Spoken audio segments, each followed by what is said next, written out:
Wherever the red dot goes, you bang. Jason belongs in hell, and I'm gonna see that he gets there. Wake up, middle of the night, screaming my brains out.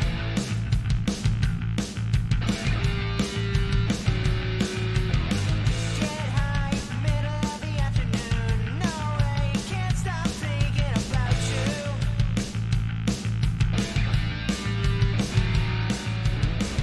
It's just my nightmare, one lavish nightmare. You call me animal, that's just not the truth. I'm no animal, no animal with you, no animal. Whoa, I'm no animal, no animal with you, no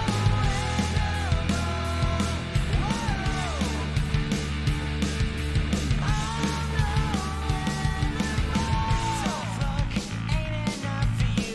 Your best friend turned out to be your worst enemy.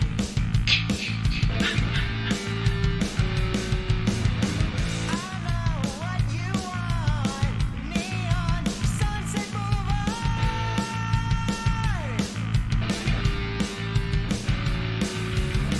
It's just my nightmare, one lavish nightmare. You call me an animal, but that's just not the truth. I'm no animal, no animal with you, no animal. Whoa, I'm no animal, no animal with you, no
Alright, streamers, you know what time it is.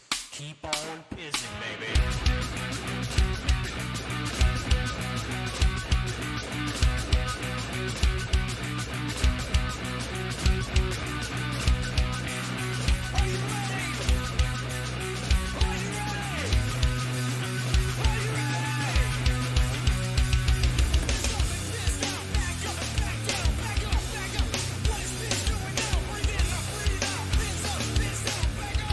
Tell me what this is doing.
This is for you, Rush's Ashes.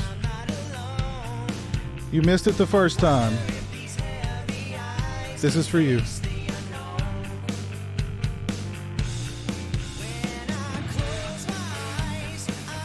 I'm going to play along. Hold on.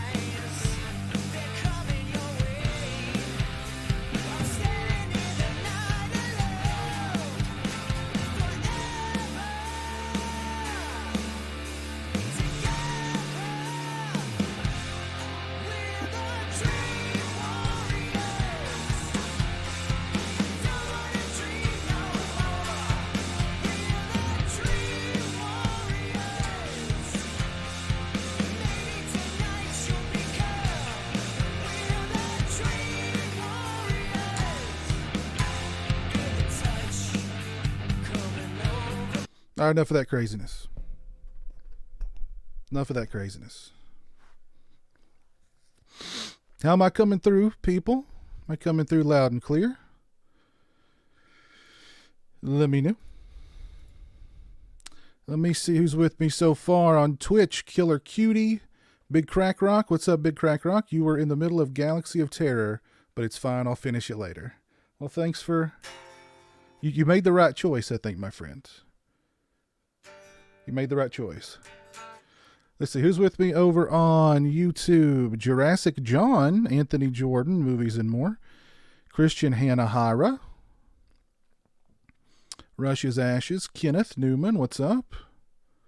Rock Music Forever 90. Dylan X, Captain RDZ. DJ Donnelly. How's everybody doing tonight? Eugene Rawls, what's up? Sean Sr., what's up, man? How are you doing?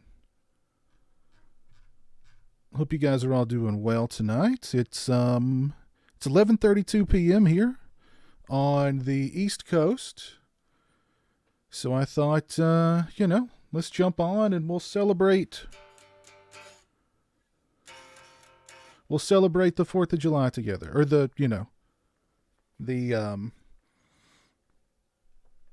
beginning of the 4th of July. We'll ring it in together. So, yeah, Christian's stuff is great, man. Envy Davler, what's up? I didn't even play, let's see, where's Piz Generation? I didn't even play Piz Generation.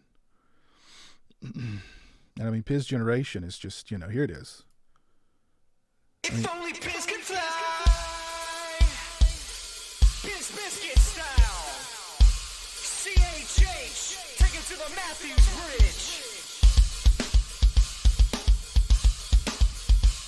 Can you feel it? A Piz generation. I mean, how cool is that? How friggin' cool is that? Yeah. I know Piz Biscuit. I mean, jeez. It's 4:33 a.m. where you are, Rush. Where are you from, Rush? What part of the world you in?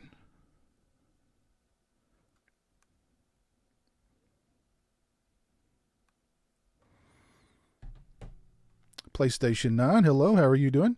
I got the Shot Factory double pack of The Fog and the Howling for $5 at Walmart. Yeah, I've heard that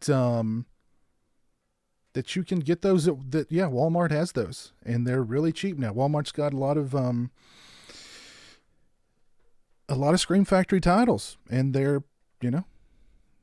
priced very well. So I mean, cool. When I go to Walmart here lately, I mean, I'm masked up and I get in and I get out as quick as possible, man. So haven't done a whole lot of, browsing, but, yeah. So what's everybody's plans for, the 4th of July? Matt Cheshire, what's up, man? How are you doing? The greatest food ever was named after me. Let's see. Jeremy wanted, during our stream today, during our Child's Play 3 stream, he said he wanted to go get Cracker Barrel afterwards. But when we loaded up, he was like, Sonic. He wanted to go get Sonic. So we went to Sonic, and there was a guy in a truck with, like, he was hauling he had like an empty trailer behind him. Nothing on it. I don't know why it was attached to his truck, but he was taking up like 3 different slots in the drive-through, and he was parked in a way where you couldn't get in and you couldn't get out. And the line was going very slow. So needless to say, we were stuck in a just a cluster for probably a good 15 or 20 minutes. And as soon as that person, and then a woman in an SUV pulled in beside him with half of the tail end of her SUV sticking out in the road. So she was blocking the road. It was a mess. I told Jeremy, we got to get out of here. Something bad's going to happen. I said, let's go get Taco Bell instead. And he was like, okay. So, you're in Grimsby, England. Very nice. How's things going in Grimsby? Yes, I did see the Friday the 13th box set. I did. Yeah, no, I like Sonic slushes and their drinks and everything. So, but it was a mess, man. It was a mess. I'm hitting up places in Tennessee for the 4th, mostly Gatlinburg. Oh, cool. Yeah, I bet Gatlinburg will be popping for the 4th. Yeah. Yeah, PlayStation 9, you're everywhere. Barbecue brisket and watch Gettysburg. Nice. Sean Sr., you're just going to be relaxing. Very cool. That's probably what I'll be doing tomorrow. Just some relaxing. Mike popped in just to say hi. Now going back to bed. Well, take care, man. Have a good night. I'm staying in the AC. I've had enough of the heat while working. I hear you. Oh, goodness. Have you guys watched all of the new Unsolved Mysteries? Have you guys watched all those yet? Because I watched them all. I finished them all. Well, except for the one about the UFO. I didn't watch that one yet. But I've seen all the others. And the first episode about the guy who allegedly jumped off of the Belvedere in Baltimore. Oh my God, that one was so good. Just so creepy and so strange. Oh my God, I loved it. I want to do an Unsolved Mysteries stream just talking about that case very soon. I'd like to do that sometime next week. So I think that would be really cool. Luke, what's up, man? You devoured all the Unsolved Mysteries in a day. Oh, man, I liked, they were all good. Some were better than others. I've still not seen the UFO one. But that first one. Oh, my God. And the one about the woman who, like, had one of her ex-husbands. She killed one of her ex-husbands and killed one of her own daughters. My God. Oh, craziness, man. Just absolute craziness. Absolute craziness.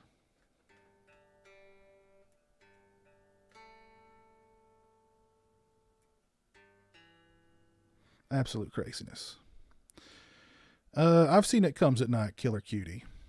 I only saw it once. I liked it. It's not the kind of movie that I would revisit anytime soon. So,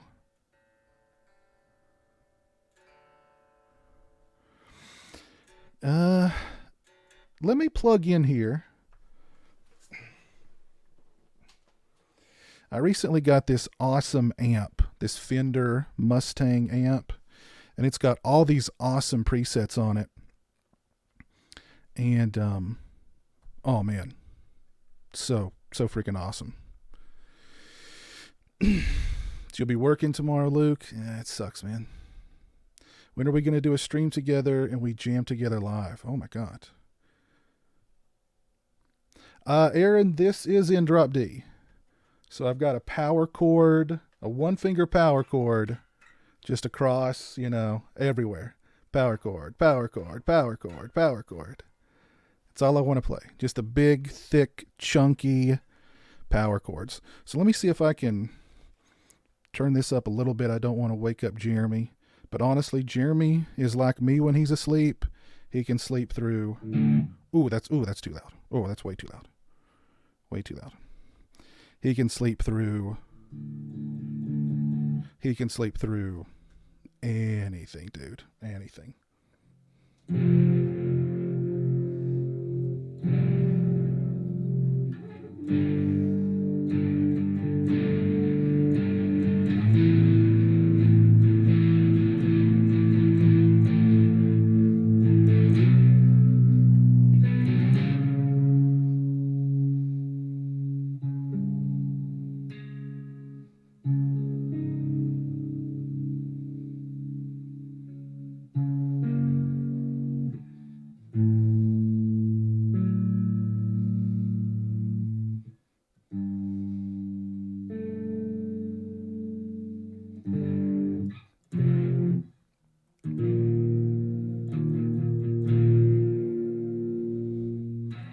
I'm a light sleeper, be quiet. Oh yeah, I love the chunk. Some palm muting.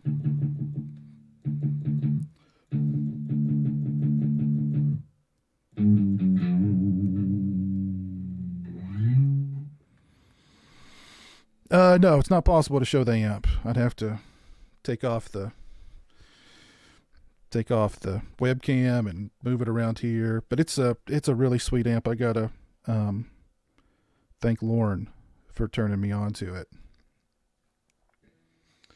But yeah, it's got tons of presets, just really, really cool stuff. My favorite, that is the 80s thrash metal preset.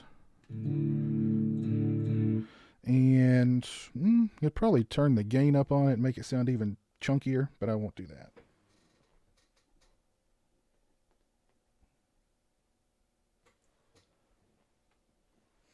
As much as I love metal, this is my favorite one. It's the Ambient Wash.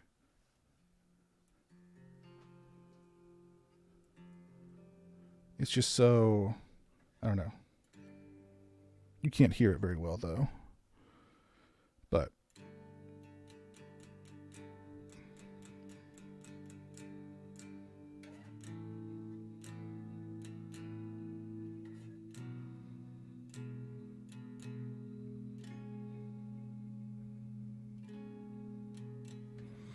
it's ambient. Kenneth, thank you for following on Twitch. I appreciate that. You switched from YouTube to Twitch. Well, cool. Because I have the grungy voice that'd fit that tone. Nice. Play some Cannibal Corpse. Oh, jeez.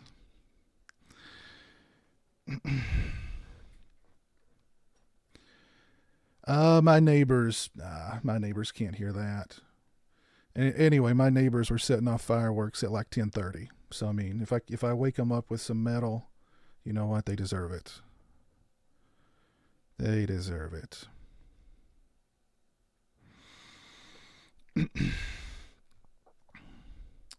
Play some Freebird.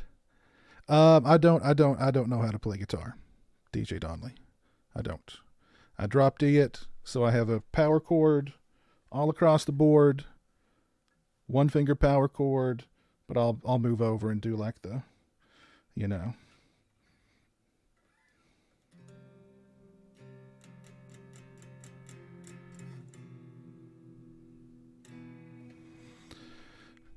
So it's not that difficult. Yeah, the first firework went off here. And it must have been a cherry bomb. My neighbors must have had cherry bombs because it sounded like either a vehicle backfiring or like a gun. And But it was a big bang. Big bang. I have seen The Invisible Man Killer Cutie. I actually did a review of it on my YouTube channel and actually uploaded it onto Twitch too. So it's on my Twitch channel too. I'm already 5 steps ahead of Fred Durst. I've heard some of Fred Durst's guitar playing. It's not great. Not great. Play something off of Rocktober Blood. Oh, goodness gracious. But yeah, I thought I'd jump on and just hang out with you guys a little bit. Since it's almost July 4th, it's 11:46 p.m. here on the East Coast. Christian, are you still here with us? Let me know if you're still here.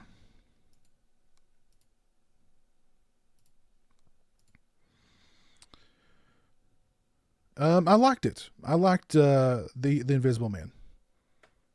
I didn't love it, but I liked it.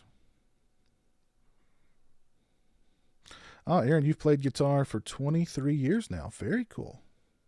Very cool. Oh, this and this amp has some great presets for bass. I plugged my bass into it last night, and oh man, it sounded so good. This amp is just killer. Absolute killer. Absolute killer.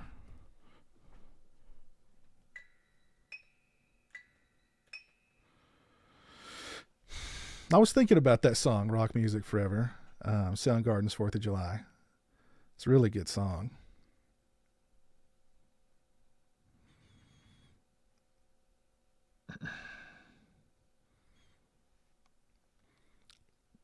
Yes, I do live in Kentucky, Kenneth.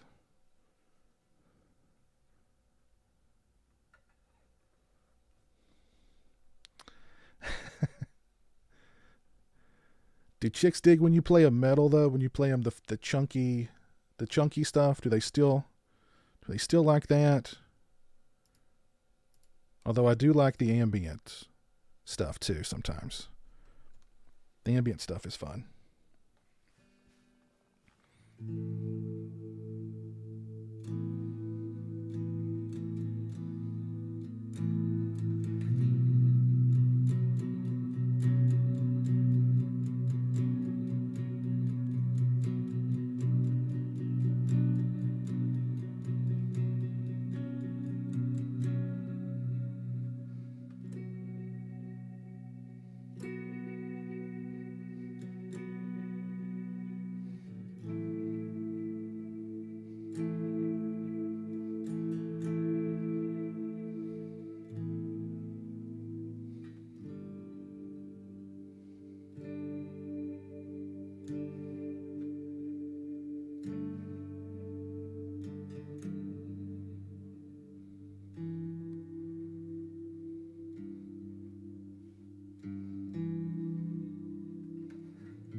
Very soothing. Very soothing.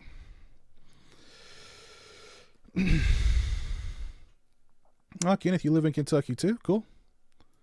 Very cool.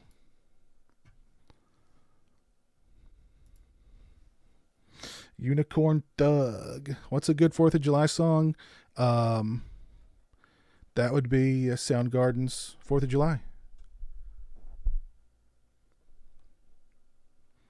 Play me a love song, you hunk of a man. Make my night. All right, AJ, because I've not seen you in the chat in a long time. I'm going to play you a love song here. I'm going to play you a very ambient, soothing love song for AJ.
That was for you, AJ. I hope it warmed your heart. All right, Kenneth, take care, man. Have a good one. Got to wake up at 8, but happy 4th of July. Happy 4th of July to you, my friend. Have a good day. Take care. Killer Cutie, you're also in Kentucky. Jeez, lots of Kentucky folks up in here. My goodness gracious. How cool is that?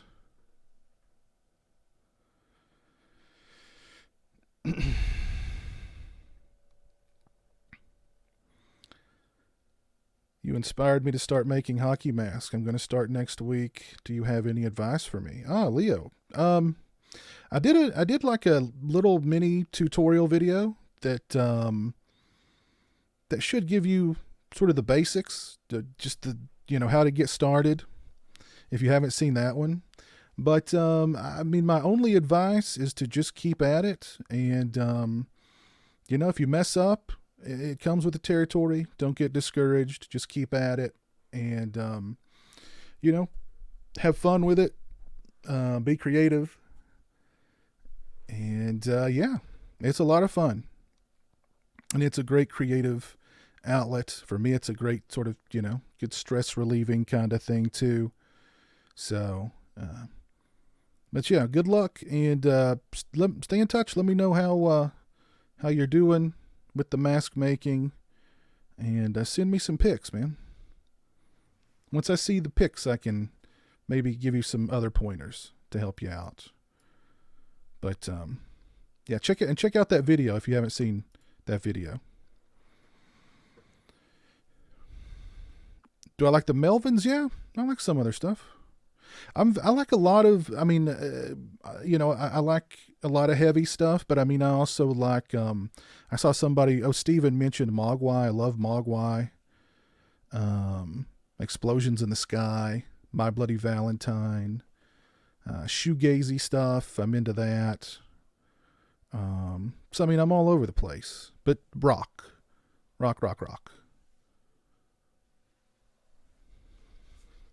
Joey, just got off work. I got a question, man. Which show do you like better, Home Improvement or Roseanne? I was more of a Roseanne guy growing up. I never got into Home Improvement. Never got into Home Improvement at all. That's the fireworks you need. You can sleep like a baby now, full of milk. Well, I'm glad I could help you out there. I'm glad I could help you out. They've started fireworks in your hood already, Brian? Yeah, they were lighting them off in my hood earlier. So you played bass first and picked up a guitar. Yeah, pretty much. Pretty much. That's how it went. Zombie, what's up, man? How are you doing? Do I like anything by Elvis? Yeah, I've not listened to, I've heard a lot of Elvis stuff, but I don't really listen to it on a regular basis.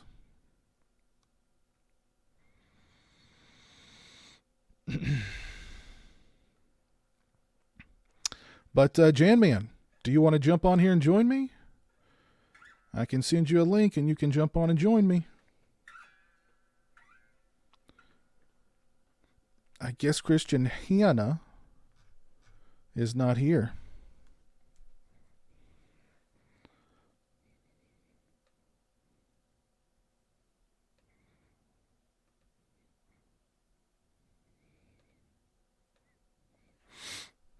So you guys watching any movies this weekend? I've got a list here that I'm going to get around to this weekend. The Stone Tapes is number one on my list. I want to watch Scare Package. Let's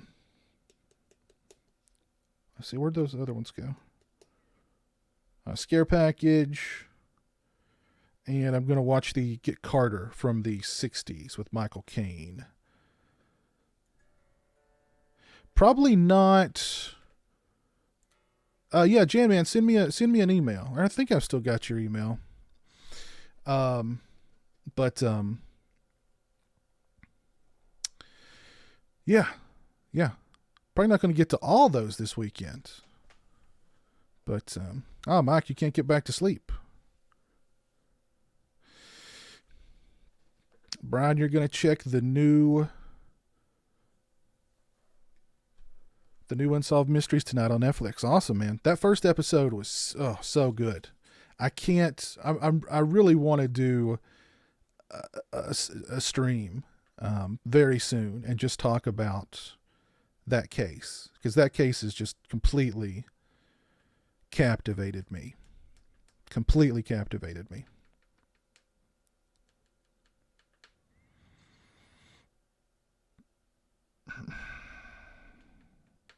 Yeah, Leo, send me some pics and check out that video. It's there's some good information in that video.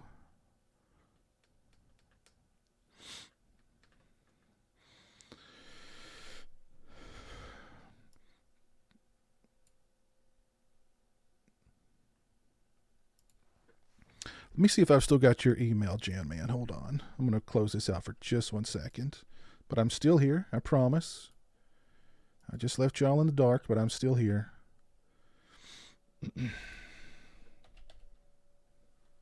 There you are, Jan Man. All right, I'm going to email you the link. Just follow it. You can join me. And we'll shoot the bull here. All right, there you are. Oh, that's not what I wanted.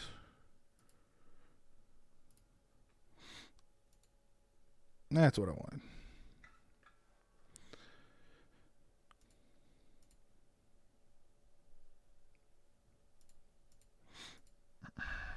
What is the most recent horror movie that scared me? I don't really get scared by horror movies. I'm more for like, can you make me uncomfortable? Can you freak me out or disturb me or make me uncomfortable in some way? And if they can do that, then I mean, that's a win. You know what I mean? And I think the last one that kind of made me uncomfortable was The Lodge. That was the last one that made me uncomfortable.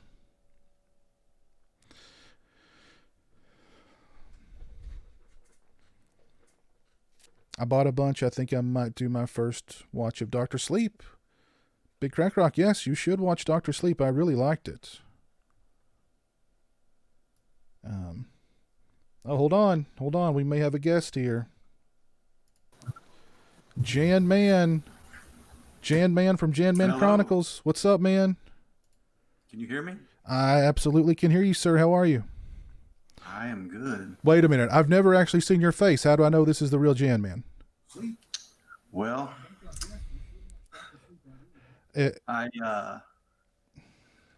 I certainly love to compliment you, don't I, on your chat? Never seen your face. I don't know. This could be the real Jan Man from Jan Man's Chronicles, or it could be Maybe not. it could be an imposter. I don't know. That's what's, it's a live format, so I don't know. But how's it going, man? You doing all right? Yeah, man, it's going good. I never planned to be on here, but impromptu, here I am. Yeah. Well, the voice is familiar. I'm about 90% confident that this is the legitimate Jan Man. Yeah, the voice should give it away. So what's been going on with you, man? How's life treating you? Oh, well, it's probably not any better than yours, I'm sure, given the situation in the country right now, pandemic and having to wear a mask everywhere and What part of the country are you in? I'm in the southern part of the country for sure. I'm not that far off from you. Okay. So have they started to open up businesses and stuff back in your area to try and get the, get the economy rolling? For the most part, they have, yes. There are some businesses that have not opened, mostly the mom and pop businesses, the privately owned businesses. Like anywhere, many of those have taken a hit. It's 12:01 it's officially July 4th on the East Coast. So happy 4th of July, Jam Man. Happy 4th of July to everybody out there. Christina Dover, hello. Happy 4th of July to you. Darkness Demons in Canada, but he's wishing us a happy July 4th anyway. Any plans to buy a physical copy? I've got a physical copy of Ghost Watch, Mike. I've got it on DVD somewhere. Had to buy a physical copy of that one. Love that movie. But yeah, we here in Kentucky, they've pretty much at this point just about everything is open, and we've seen a huge spike in new cases because of it. So that scared people to kind of, I don't know, at this point it seems like a lot of people around here are just like, let's just get it over with. You know what I mean? Just give it to me and let me get it over with. And then you have others who like have seemingly gone deeper into their shell of, not leaving the house and, so I don't know. It's interesting. Yeah, there have been some spikes here for sure. Numerous states. I think Texas has it really bad right now. And other states as well. But I do think that this is going to, already has, it's going to change the way a lot of businesses and people in general operate here on out. Mm-hmm. Mm-hmm. I agree. Oh, so have you seen any good movies lately? Not immediately. Not that comes to mind. No, nothing that really stands out. I do want to see the Unsolved Mysteries that you're hyping up. I do want to see that. Love that show as a child. That first episode is so freaking good, man. Does it harken back to the original? No. It is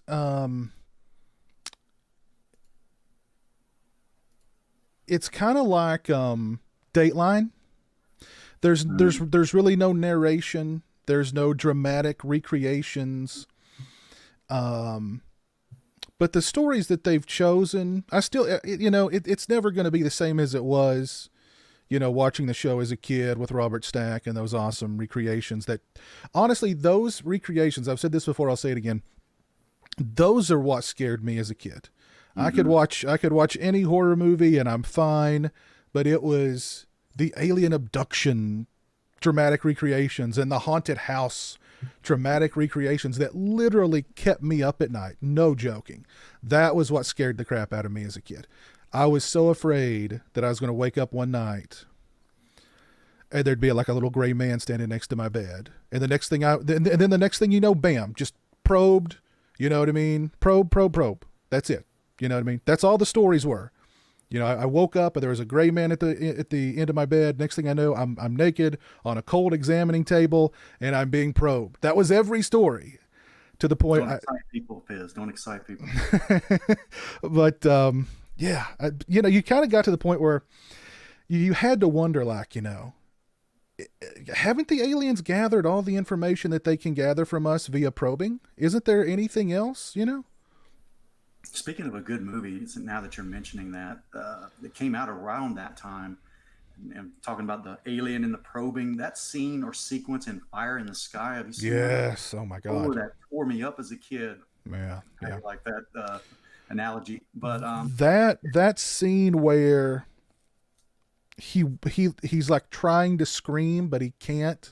Mm-hmm. Like he's so freaked out and scared. He's trying to scream, but there's just nothing coming out. That's fear on a behemoth level. You know what I mean? That's crazy fear. But yeah, that was when they like put that condom thing over him and they stuck the thing in his eye and they put that goop in his mouth and put the thing down his throat. I mean, that was torture, man. That was awful. Yeah. Oh, Jesus. That movie doesn't really get recognized as a horror movie, but I feel like it is. That stuff scared the crap out of me. Yeah. That to me is a horror movie. I also remember liking, what's the one with, Christopher Walken in it. I can't remember. Communion. There was one scene in Communion where Christopher Walken's sitting in a chair, and he looks over at the doorway, and the camera kind of tilts just a little bit, and you can see the side of an alien face staring at him. Oh my God, chilling. That's the only thing I remember about that movie, but that 5 seconds, holy crap, scared the bejesus out of me, man. Yeah. I vaguely remember Communion. I know I saw it, but it's not one I have revisited since I was a child. Big Crack Rock says, our intestinal tracts hold the key to the universe. They must.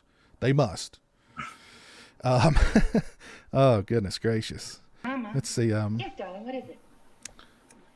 Thank you, Robin. This closet smells of death. Thank you, Robin, for the $5 super chat. I appreciate it. Happy 4th of July to you, my friend. Very kind of you. Bars, restaurants are doing outdoor seating. Yeah, there's a lot of places around here that are doing outdoor seating too, but they're still not doing like this the distancing kind of thing. What's the rarest DVD or Blu-ray I own? I've got the Anchor Bay Dawn of the Dead Blu-ray, which is now long out of print and fetches a pretty penny online. Gosh, what else? I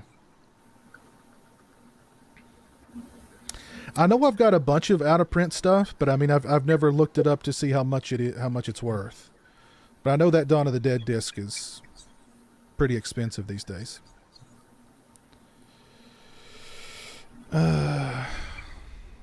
Jay Philly, happy 4th to you, my friend. How are you doing? I did not get anything from the Severance sale. Didn't get nothing from the Severance sale. My state in Australia is almost entirely back to normal with 0 cases for like 2 months. Wow, that's awesome, Luke. The pubs reopen in the UK today. It will be carnage tonight. Oh my God. Do not be on the streets in the UK tonight, people. Goodness gracious. Stephen Smith, hello. Eric Freeman was in an episode of America's Most Wanted back in the day. Great episode of America's Most Wanted.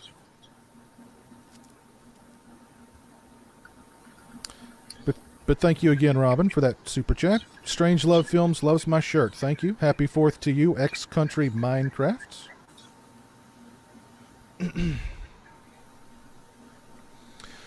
So, AJ, are you have you had any issues with your employment? Are you what do they call it? An essential employee, or did you have any issues with that? I would say essential, yes. Currently, I have not had any issues in terms of, lesser pay or losing my job or anything like that. I'm very fortunate in that regard.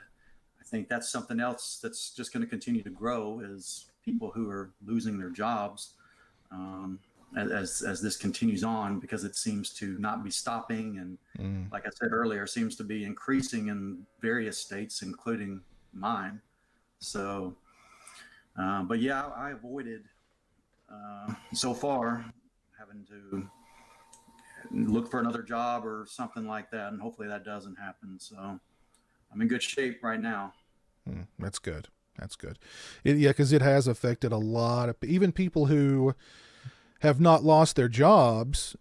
It's still cut down on their pay and their hours and stuff like that. So I mean it's getting worse.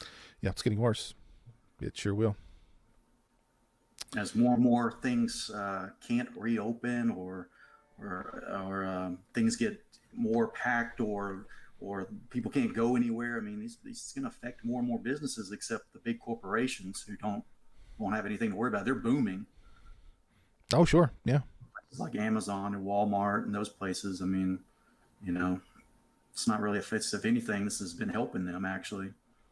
Yeah, they've not been, especially Amazon. Everybody was, I've ordered stuff from Amazon too. Hey, Piz, I've got about 10 items I'd like to show you. I think you'll really like. I don't have a man cave like you, so to speak, but I do have some items that I've never shown off that I'd like to show you. Please do.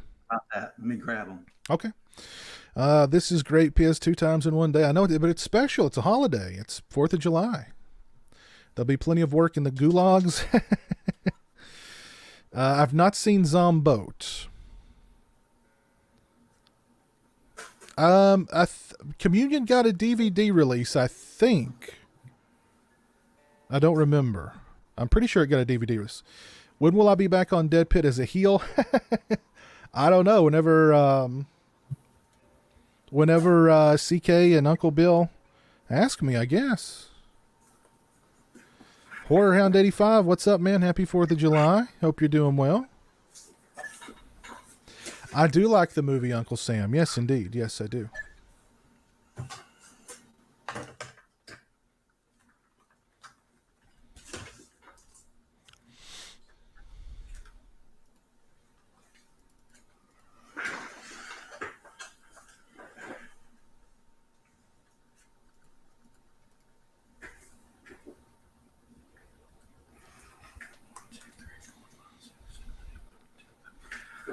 All right, I've got 11 items I want to show you, Piz. I'll go for it, man. All right. So here's the first one. Now, I've been getting these over time, and some of these are really, really rare. And I know you'll appreciate some of these. Okay. This is one of them. This is the original version. It's really hard to get, and it's like new. All of these I'm going to show you are like new. Okay. Let's see if I can get it to where camera's a little off here. I see Madman. Yeah, this is the original VHS release, Thorn EMI, almost in like brand new condition. Yes, darling, what is Sorry, I'm bad with this camera here. it? Mother, this But smells of death. yeah, these things are real hard. You go try to look for it on eBay, you won't probably be able to find it. So there's that one. Very cool. All original. This is the original, the Omen, still brand new.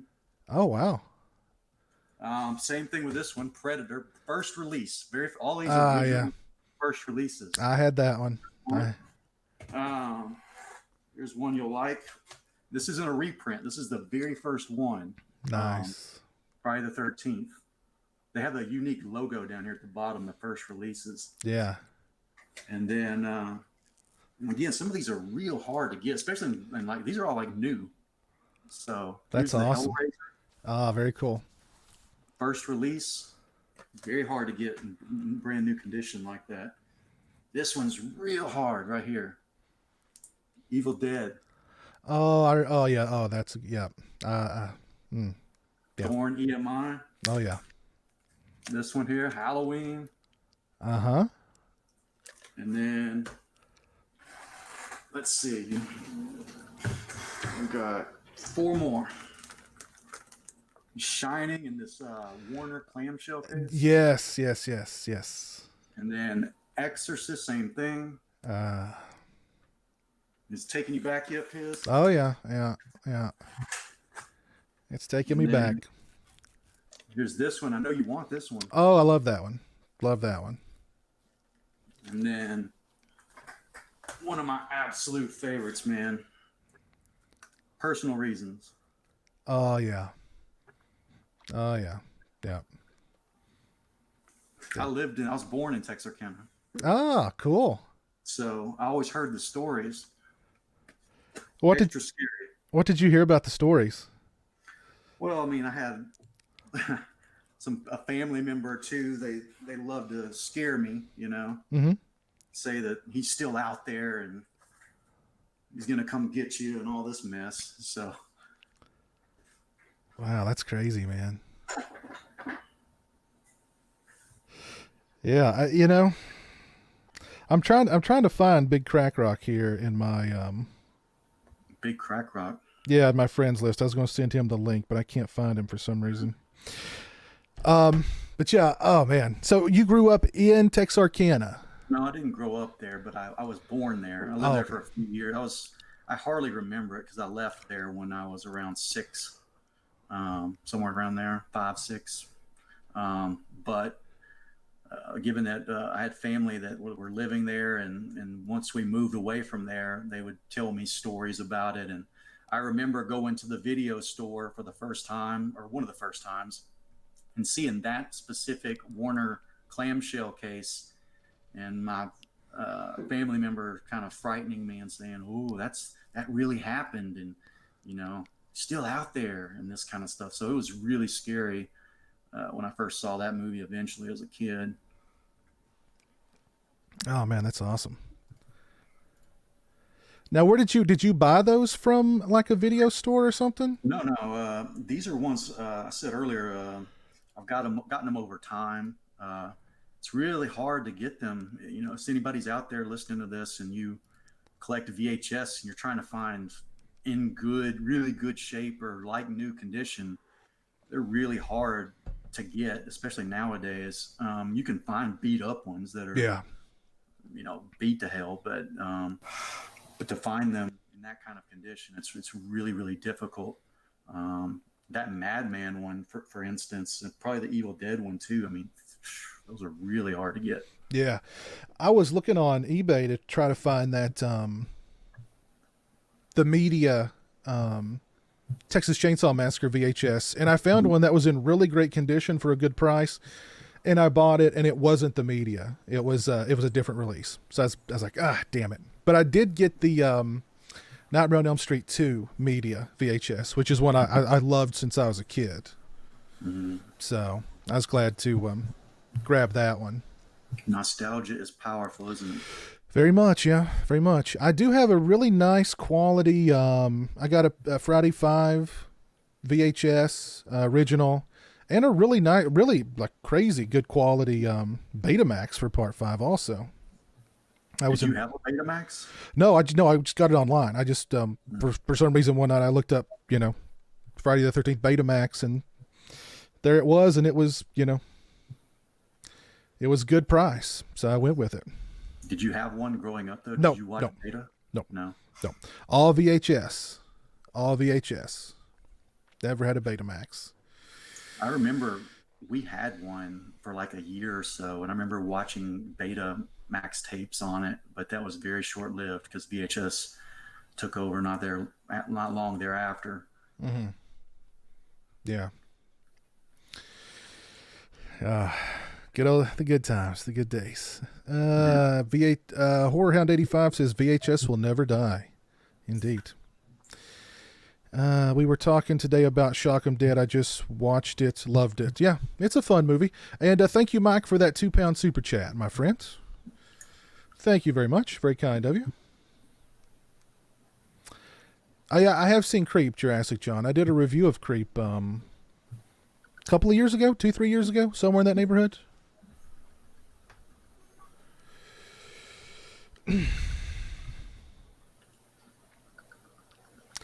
Just found my VCR the other day and hooked it up, and to my surprise it works. Nice. Very cool, Aaron. I've thought about, getting a VCR, but to really get the VHS look and feel, I'd have to go buy like a old picture tube television too, and so I was just like, I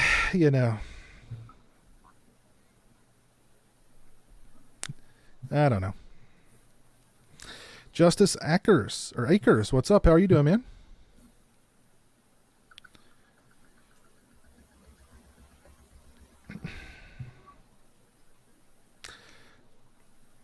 The Madman VHS was brutal to watch. Blue. Well, that first Blu-ray release was also very blue, but yeah. So what's your plans for 4th of July, AJ? Well, given all the restrictions, there's not much he really can do. Yeah, that's kind of true. What was your first question, Justice? All I see here is what's up, Piz, and a message that you retracted.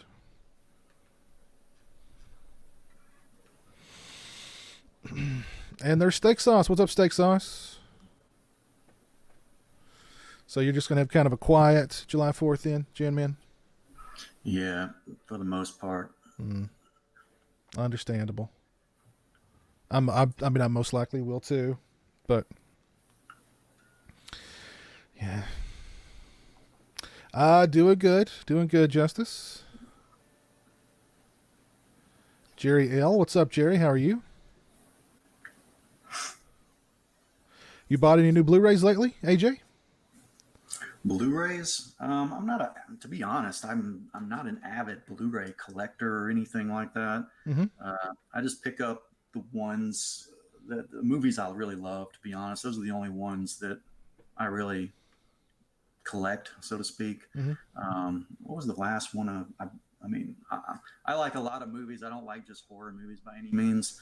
I think the last Blu-ray I picked up was a 4K Elephant Man, actually. Very cool. It's been a while since I've seen that movie, but it's a very good movie.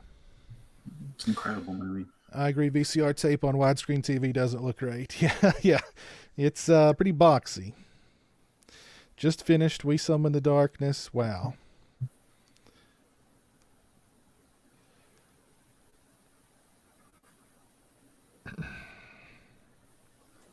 Yeah, happy 4th of July to you. Jerry. I don't know if I'd call it playing the guitar. I call it's a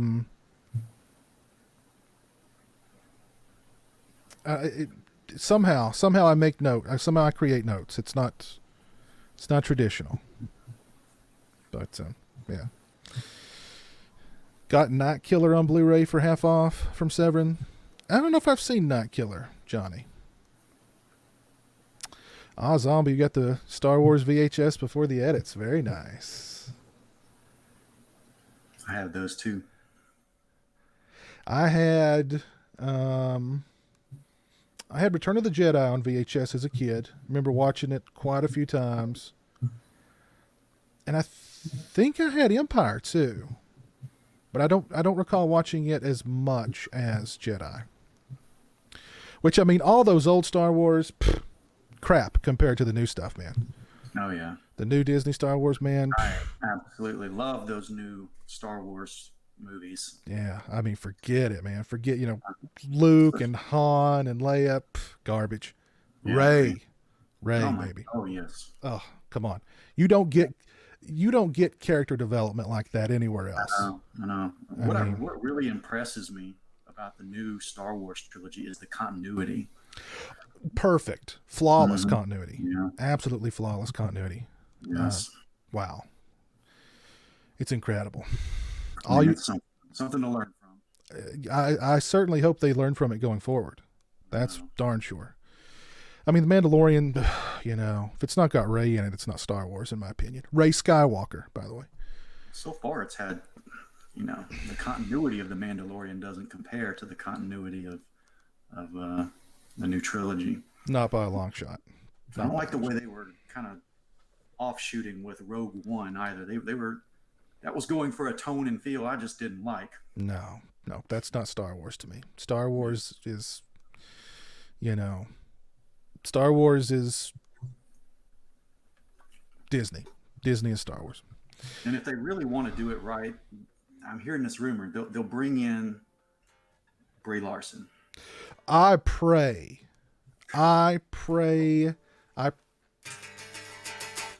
every day, every night that they'll bring in Brie Larson into Star Wars. God, I hope so. She has a new YouTube channel. I already subscribed. Yeah, I subscribed. I turned on notifications. You bet your bottom dollar. Yeah. I mean, this was. I thought your little ode to me was good, but I lied because yesterday I got that notification that she had signed up for YouTube. So I mean, you're secondary. I mean, hey, I can't compete with Queen Brie. Yeah. Casey McMullen, what's up? Casey from Utah, how's it going? My night's going well. Happy 4th of July to you. And you have a safe holiday also. Have you seen the original Disney's Halloween Treat? I'm in love with that classic. No, I don't believe I've seen that.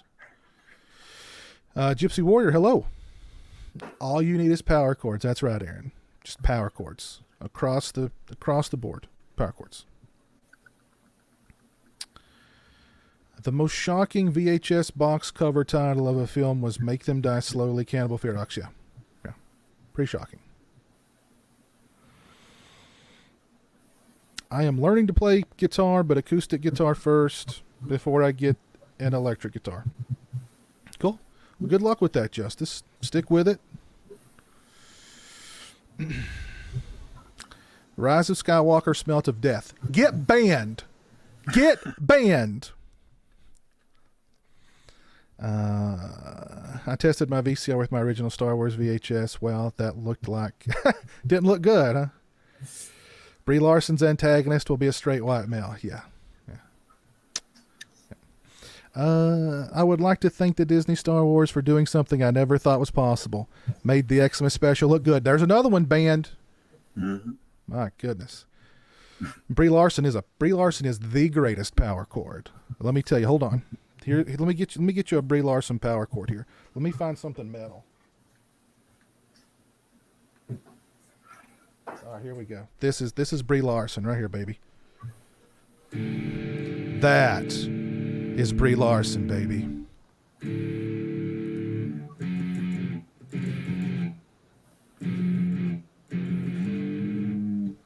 Brie Larson all day, baby. Let me ask you, Pez.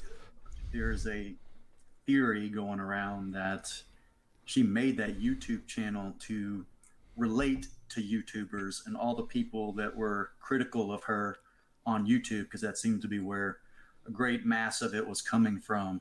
What do you think? Is that the case, to try to humanize her a little more, or to people who misunderstood her, to make her own channel, to see, how she really is?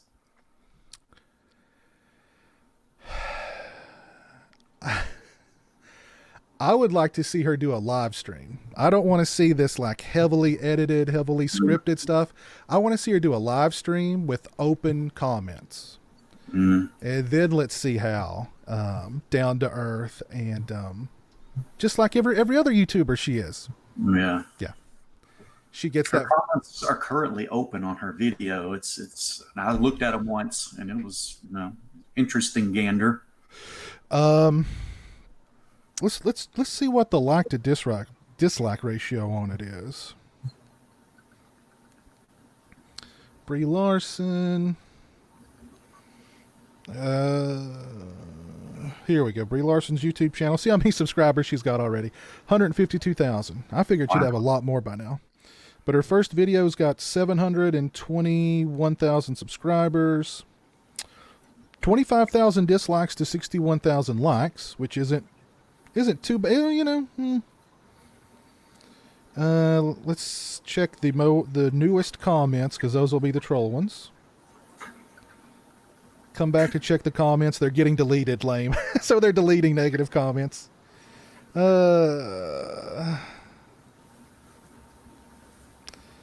Get another. Here's a new comment 1 minute ago. Great, another vapid actor with leftist anti-American trash talk. That comment will go away real quickly. But yeah. Oh Lord. It's kind of interesting how you can tell by the video she's got people working with her and for her on that video. It's kind of a downer, because YouTube, like, that's supposed to be for supposedly people like me and you who want to start our own channel, and then she just comes on and is she's monetized already. Instantly monetized, instantly on trending. 128,000, like you said, subscribers, and is that the future of YouTube, to be just nothing but celebrities? I'm honestly shocked that there's not a heck of a lot more, especially because of the pandemic. I'm shocked that there's not, you name it. There's not, you name it. I'm shocked that there's not 100 new celebrity YouTube channels. Right. So it's interesting how, like you said, they're trending and all that. It seems to be automatically pushed by YouTube, and it's just, it's alarming in terms of like what the future is for YouTube, is what we have known it in the past, at least. Yeah. Who's my favorite rock band or artist? Oh man, that's a difficult question. Gosh, I don't know if I have a favorite. Let me check my Amazon Music, and I'll tell you what I've been listening to lately.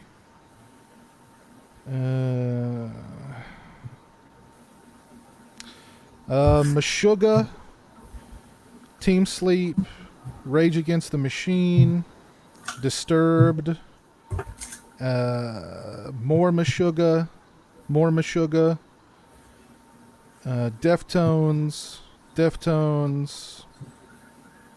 M83, more Rage Against the Machine, The Smashing Pumpkins, My Bloody Valentine, The Catherine Wheel, Soundgarden.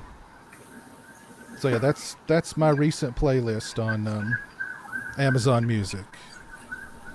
You like Metallica, Piz? I do. I don't listen to them a whole lot, but yeah, I do. Yeah. With a bunch of August movies now pushed back to late September, early October, what does this mean for Halloween Kills? I'm gonna stand by it. I think it's going VOD. If it's not going VOD, they're gonna push it till next year, and I just don't see them pushing it till next year. I mean, it could happen, but I mean, they've got the issues with AMC theaters. They've got COVID, of course. I mean, they may test the water with this Candyman release, but I got to tell you, I don't think that Candyman release is going to be a big hit. I really don't. So, if they're basing how they're going to release Halloween Kills on how well the Candyman remake does, I think it's going VOD. And if they do push it till next year, are they going to release it and Halloween Ends at the same time, or within the same month, or are they going to push Halloween Ends back another whole year? I think they're going VOD on it, because I mean, they're still going to make a ton of money. You know, they're cutting out the middlemen of the movie theaters. I think it's going straight to VOD, but that's just me. Jeffrey Byers, what's up, Jeffrey? I did not dislike her video, Rock Music Forever, I promise. Have you ever seen Wolf? Yes, I've seen both Wolf Creek movies, yes. I liked the first one, I didn't like the second one, though.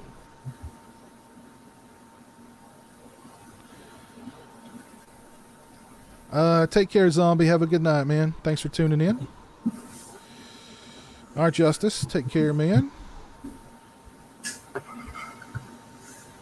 The rising lazy trend of celebrities starting podcasts,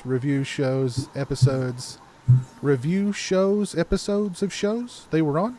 What? Celebrities are doing podcasts reviewing their own appearances on talk shows? That's strange. Don't I have an iPod Classic that can carry 1 million songs? No. Never had an iPod.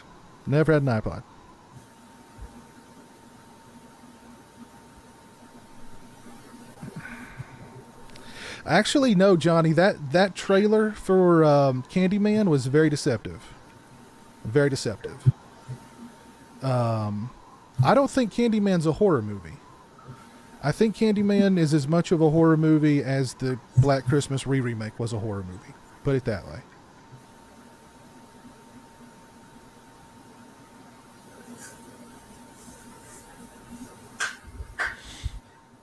But anyway, I don't know.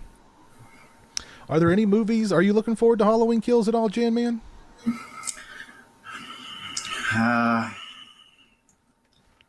No. No. Did you not care for Halloween 2018? No, I didn't. What was it about it you didn't like? Well, I have to think back on it, to be honest. It's something that's kind of left my memory now, but I know I didn't like it. And right off the top of my head, I felt like there was a lot of retreading. Nothing really new or nothing that really added to this story or anything like that. Like I'm sitting here trying to think about it. I don't remember much about it now. I knew that I felt that it didn't add much, and it's kind of a retread, and it just didn't do anything for me at all. I didn't have high expectations going into it either. And to make things clear, I had the VHS there. I love Halloween. I like Halloween 2. I like Halloween 3, even though it's way different. Halloween 4 is completely watchable, even though I don't feel like it was entirely needed. I feel like it pretty much ended at Halloween 2.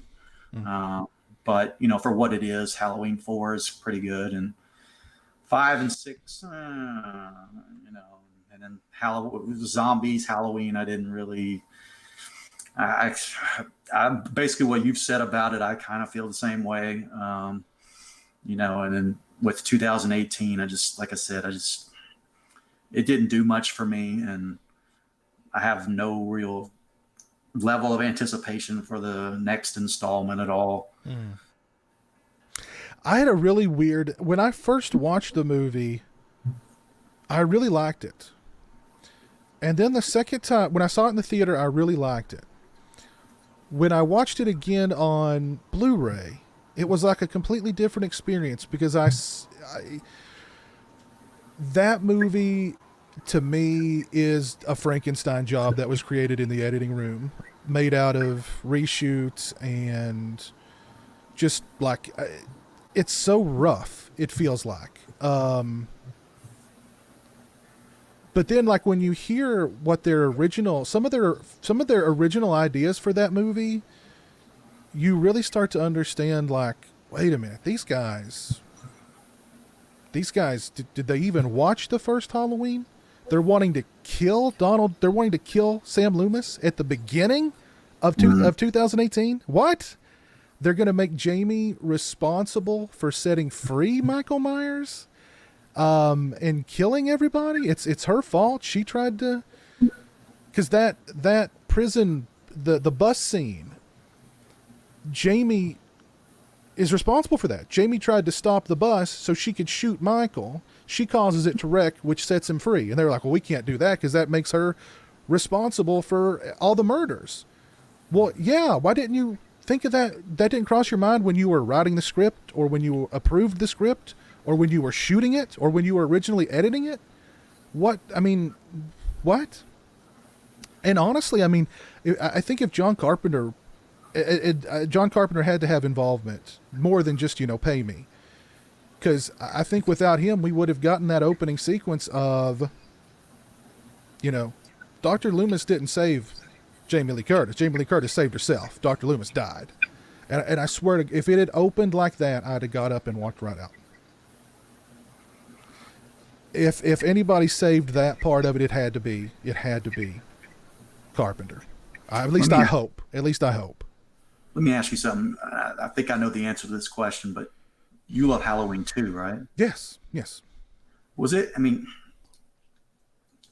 use this as a springboard for something here, but was it not hard for you? And if maybe it wasn't, but was it not hard for you to, given how much you love Halloween 2 and what the story developed and how it developed there, and Halloween's bad about jumping all around in terms of chronology or whatever. But was it hard for you to just be like, no, they're not brother and sister, and okay, let's just act like that didn't exist? Yeah, no, it was pretty easy for me to disconnect. It was pretty easy for me to disconnect that part going into the movie, because I kind of looked at it like, the brother sister angle is okay if it's just in Halloween 2 and there was no more Halloweens.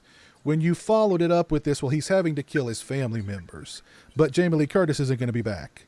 So now we've got to introduce these other family members, and now we've got to make it. So by the time you're talking about he's under the control of some sort of cult and, blah, blah, blah. By that point, you've gone, and I love Halloween 6, but at that point, you've gone deep. You know what I mean? You there's no returning. So, I understand them wanting to take it back to the beginning and not have the brother sister angle. I'm completely fine with that. But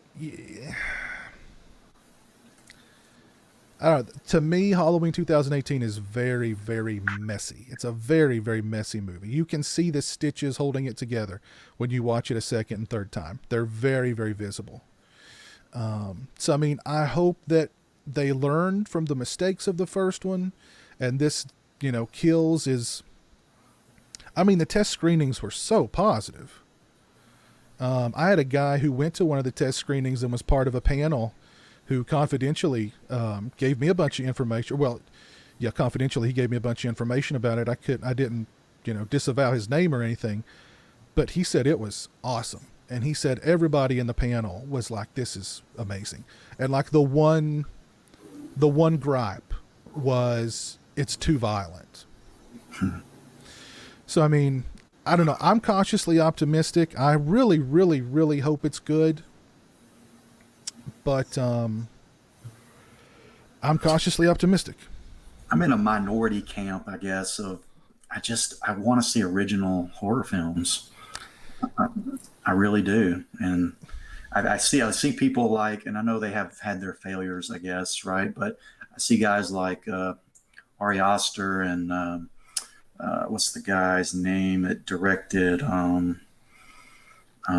what's the other guy?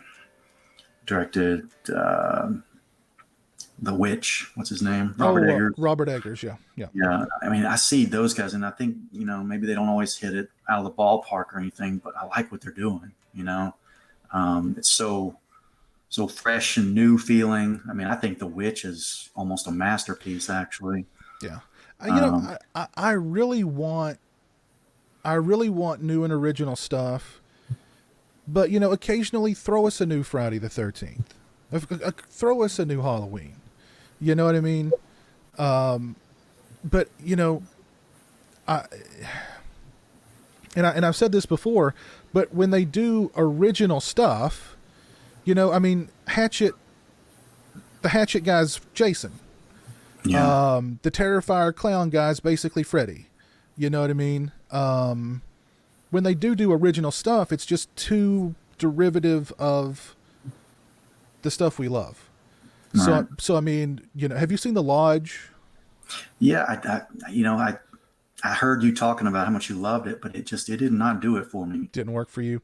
See, It didn't work for me. See, that's the stuff. That's the kind of stuff that I love. I want to see.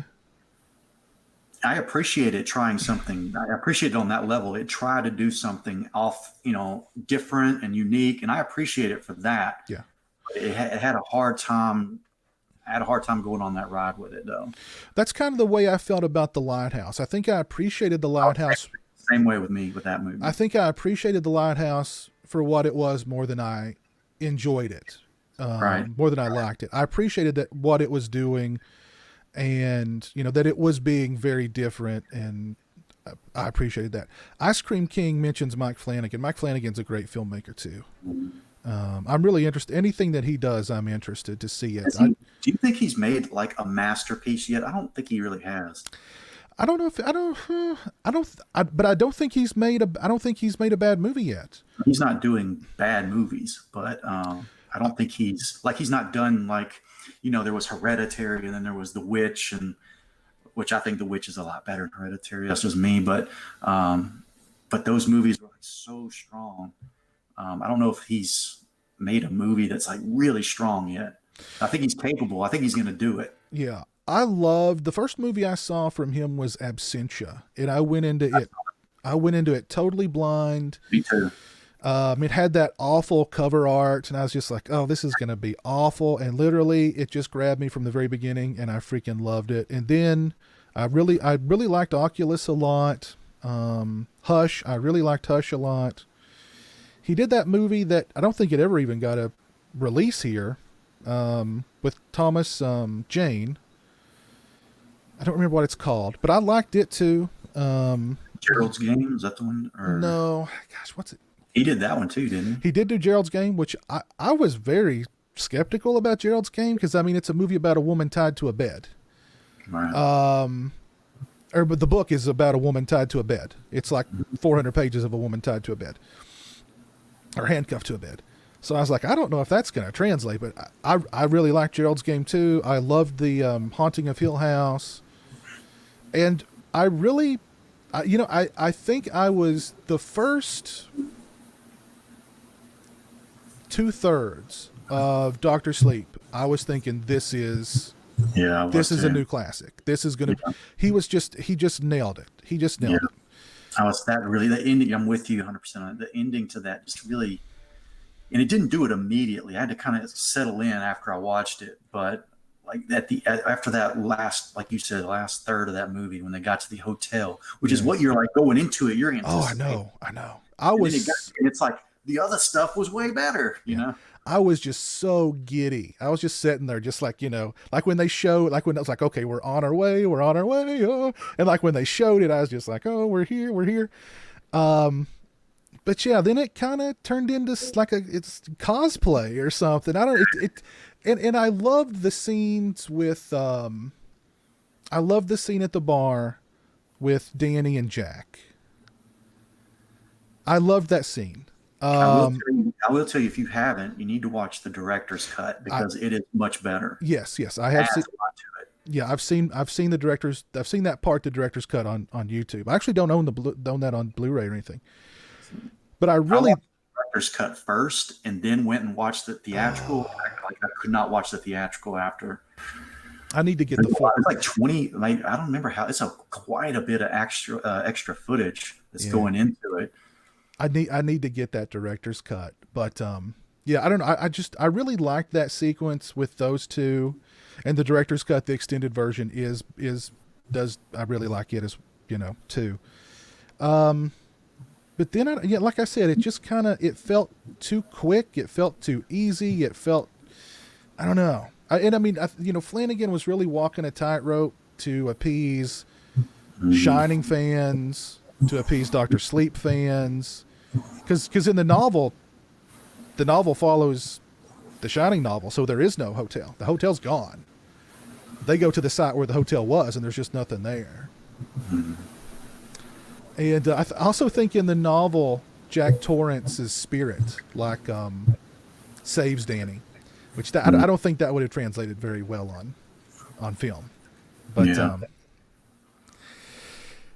yeah, like the first 2/3 of that movie, there were so many great moments, and I still really liked it overall, though. Yeah, I did too. I picked it up. I picked up the Blu-ray. That's one movie I picked up because I did love the first 2/3 so much of it. And another director who was making original. He you've mentioned it before. He kind of disappeared. Was Ty West. Oh yeah. House of the Devil to me is a masterpiece. I think that movie's amazing. Yeah, I love House of the Devil. I really liked The Innkeepers and Sacrament.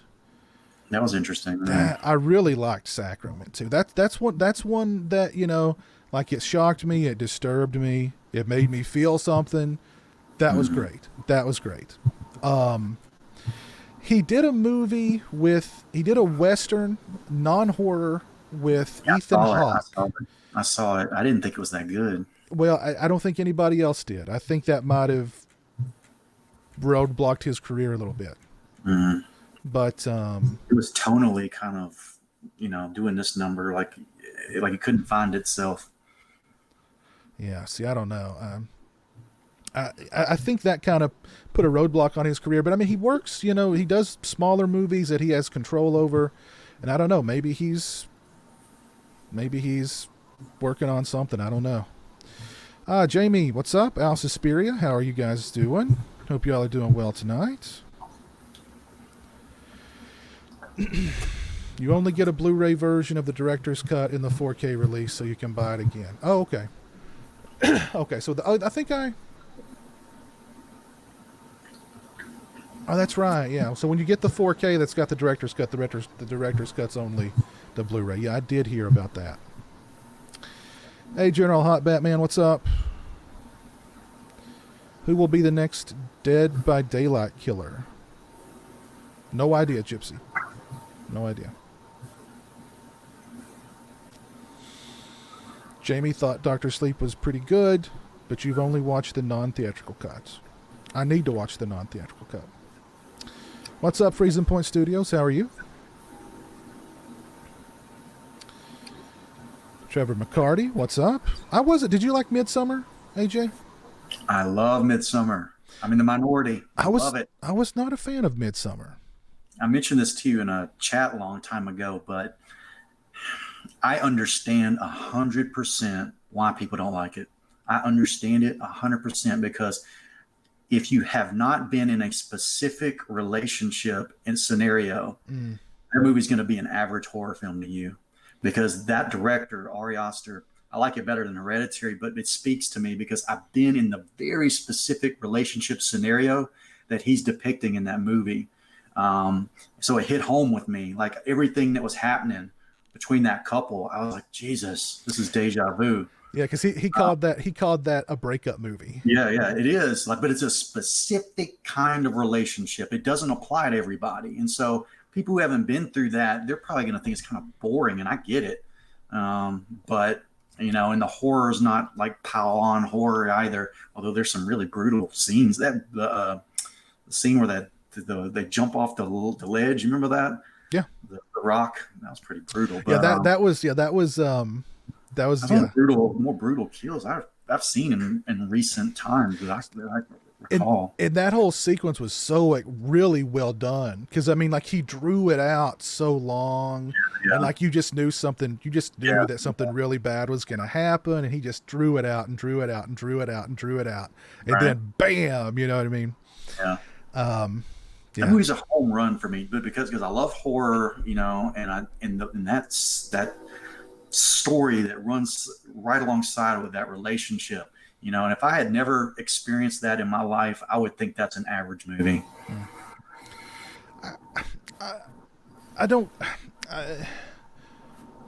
Yeah, I mean, I guess you're right. Jamie and Al, if you guys want to jump on with us and shoot the bull, I'm going to post the link to join right there. So if you guys want to jump on, there you go. Let's see, Big Crack Rock, if you're still with us over on Twitch, I'm going to post the link in the Twitch chat for you. Jump on if you'd like, sir. Hey, Piz, before you bring them on, I'm going to jump out, actually. Oh, okay. I would like to say something before I jump out, though. Oh, sure. And before you actually let them come on, I want to say something. Sure. When I first found you, I never thought I'd be on your damn channel like this. But when I first found you, I was not going through a very good time in my life, and I was kind of seeking some solstice, so to speak. You know, I had kind of gotten back into movie watching at this point because of some things I was going through. I was trying to escape, and you know, I've always really like I said earlier, I like all kinds of movies, but I do really like horror, as you've seen here. Mm-hmm. But you know, it so happened, I don't even remember how now, I found your channel, and you know, I started listening to you, and you know, at some point I started watching some of your really old ones, like toward the beginning, and you know, you weren't the YouTuber you are now, you know that, but there was still this rawness in those old videos of yours. Some of them, there's this raw honesty, and you polished that over 10 times since then. But there was still this rawness to you, and there were certain videos that I don't even know if I could go back and find them again. But I remember you saying certain things in them, and I just said, you know, and I just got hooked on you. I started listening, going back and reading, rewatching all these older videos of you. And it, you know, and I've heard you talk about a couple other people that's kind of mentioned this before, but you really, you know, you kind of provided me, like I said earlier, this solstice, so to speak, that I wasn't getting. You know, we all face troubles and tribulations, and Jesus, look around us right now, you know. But you know, and to be honest, you know, things could still be better for me. But you know, and I know it's worth hearing, you know, but you know, I spent a lot of time watching your videos, man. And, and I have my YouTube channel now. It's nothing. You're seeing a different side of me right now, because if you watch my channel, it's nothing like this. I do these retrospectives. That's generally what I do, where it's more production kind of thing. But part of that and my willingness to go onto YouTube came from you, because I said, this guy's, he's like me. If he can do it, and I can do this too. I'm going to do it differently, but still we're very similar, very same in a lot of ways. And although I talk about other movies too, not just the horror genre, but I'm glad I found you, and I never thought I'd be on here with you. It's been years now, all these years later, and it's good. This is we're meeting. People who are watching this, whatever, you don't know, but this is the first time we're meeting actually. I've kind of talked to him back and forth here and there, but I didn't know you. I was watching your videos, man. I connected with you. I connected with you. I could tell, you were almost like Brie Larson. You were being who you were, right? That's right. You were being who you were, right? And so, but I could feel that. I detected it. And and some of those, like I said, they were pretty raw, man. Some of your old videos, like sometimes you've evolved a lot, like I said, but sometimes there was a certain rawness and realness to those old videos that whether you meant to or not, or it was just your inexperience, or I don't know, just kind of in the moment kind of thing. But sometimes it really came out, and I saw the person there, and I related to it. And of course, all the stuff most of what you were saying about horror movies and that, that's primarily what you talk about on this channel. But you became my favorite YouTuber. You were my first subscription. I had watched YouTube, but I never subscribed to anybody. I don't even know if I even had an account. I just kind of was watching various things, nothing constant or consistent. But I think you were the one that made me make an account, not the one I have now, but make an account so I could subscribe to somebody. That was new to me. And liking videos. I never did that stuff either. This was several years ago, 3 years ago, I think it's been now, something like that. But I found somebody I connected with, and it inspired me. And I think a couple other people have said this to you about, gave me confidence to start my own. It's taken me a long time to find my footing and get some traction with my channel. But finally getting that. And, I don't know if I would have done it if I hadn't came to your channel. I watched other channels that I was like, oh, I don't want to do it like that, or I want to do this, or I don't want that to happen, and that kind of stuff.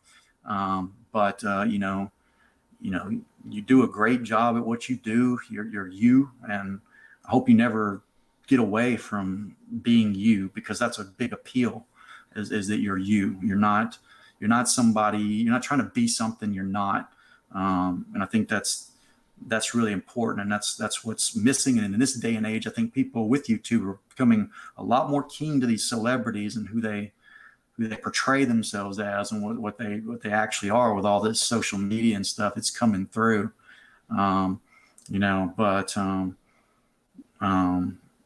I I'm just a guy, who found you. But I'm glad you were here, and I don't plan on not supporting you in the future. And you're like I say, you're the only channel that people talk to me about YouTube, and I'm like, there's this guy, I really like him, and I follow him, and he's I talk you up. So it's, you never know when someone's gonna be watching or affect you or have an impact on you.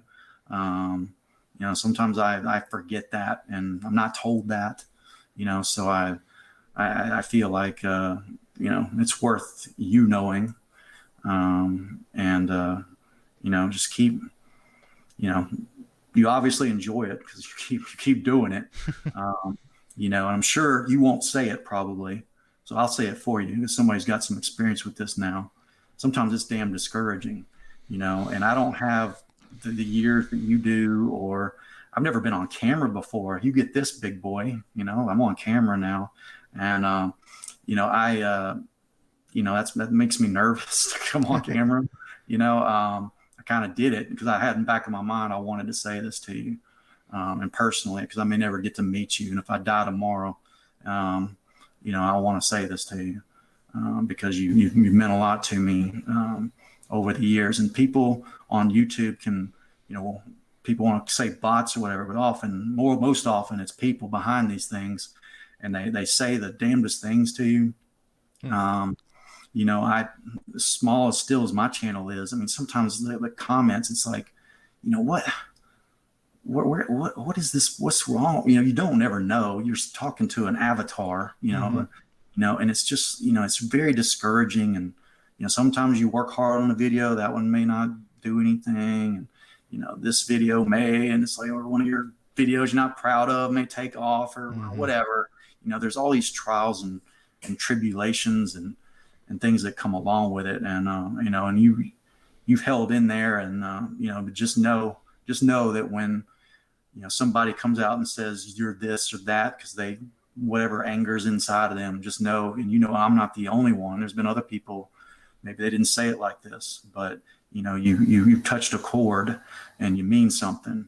And, you were there when I felt like, the world was crashing in on me. And I mean that, like, it was really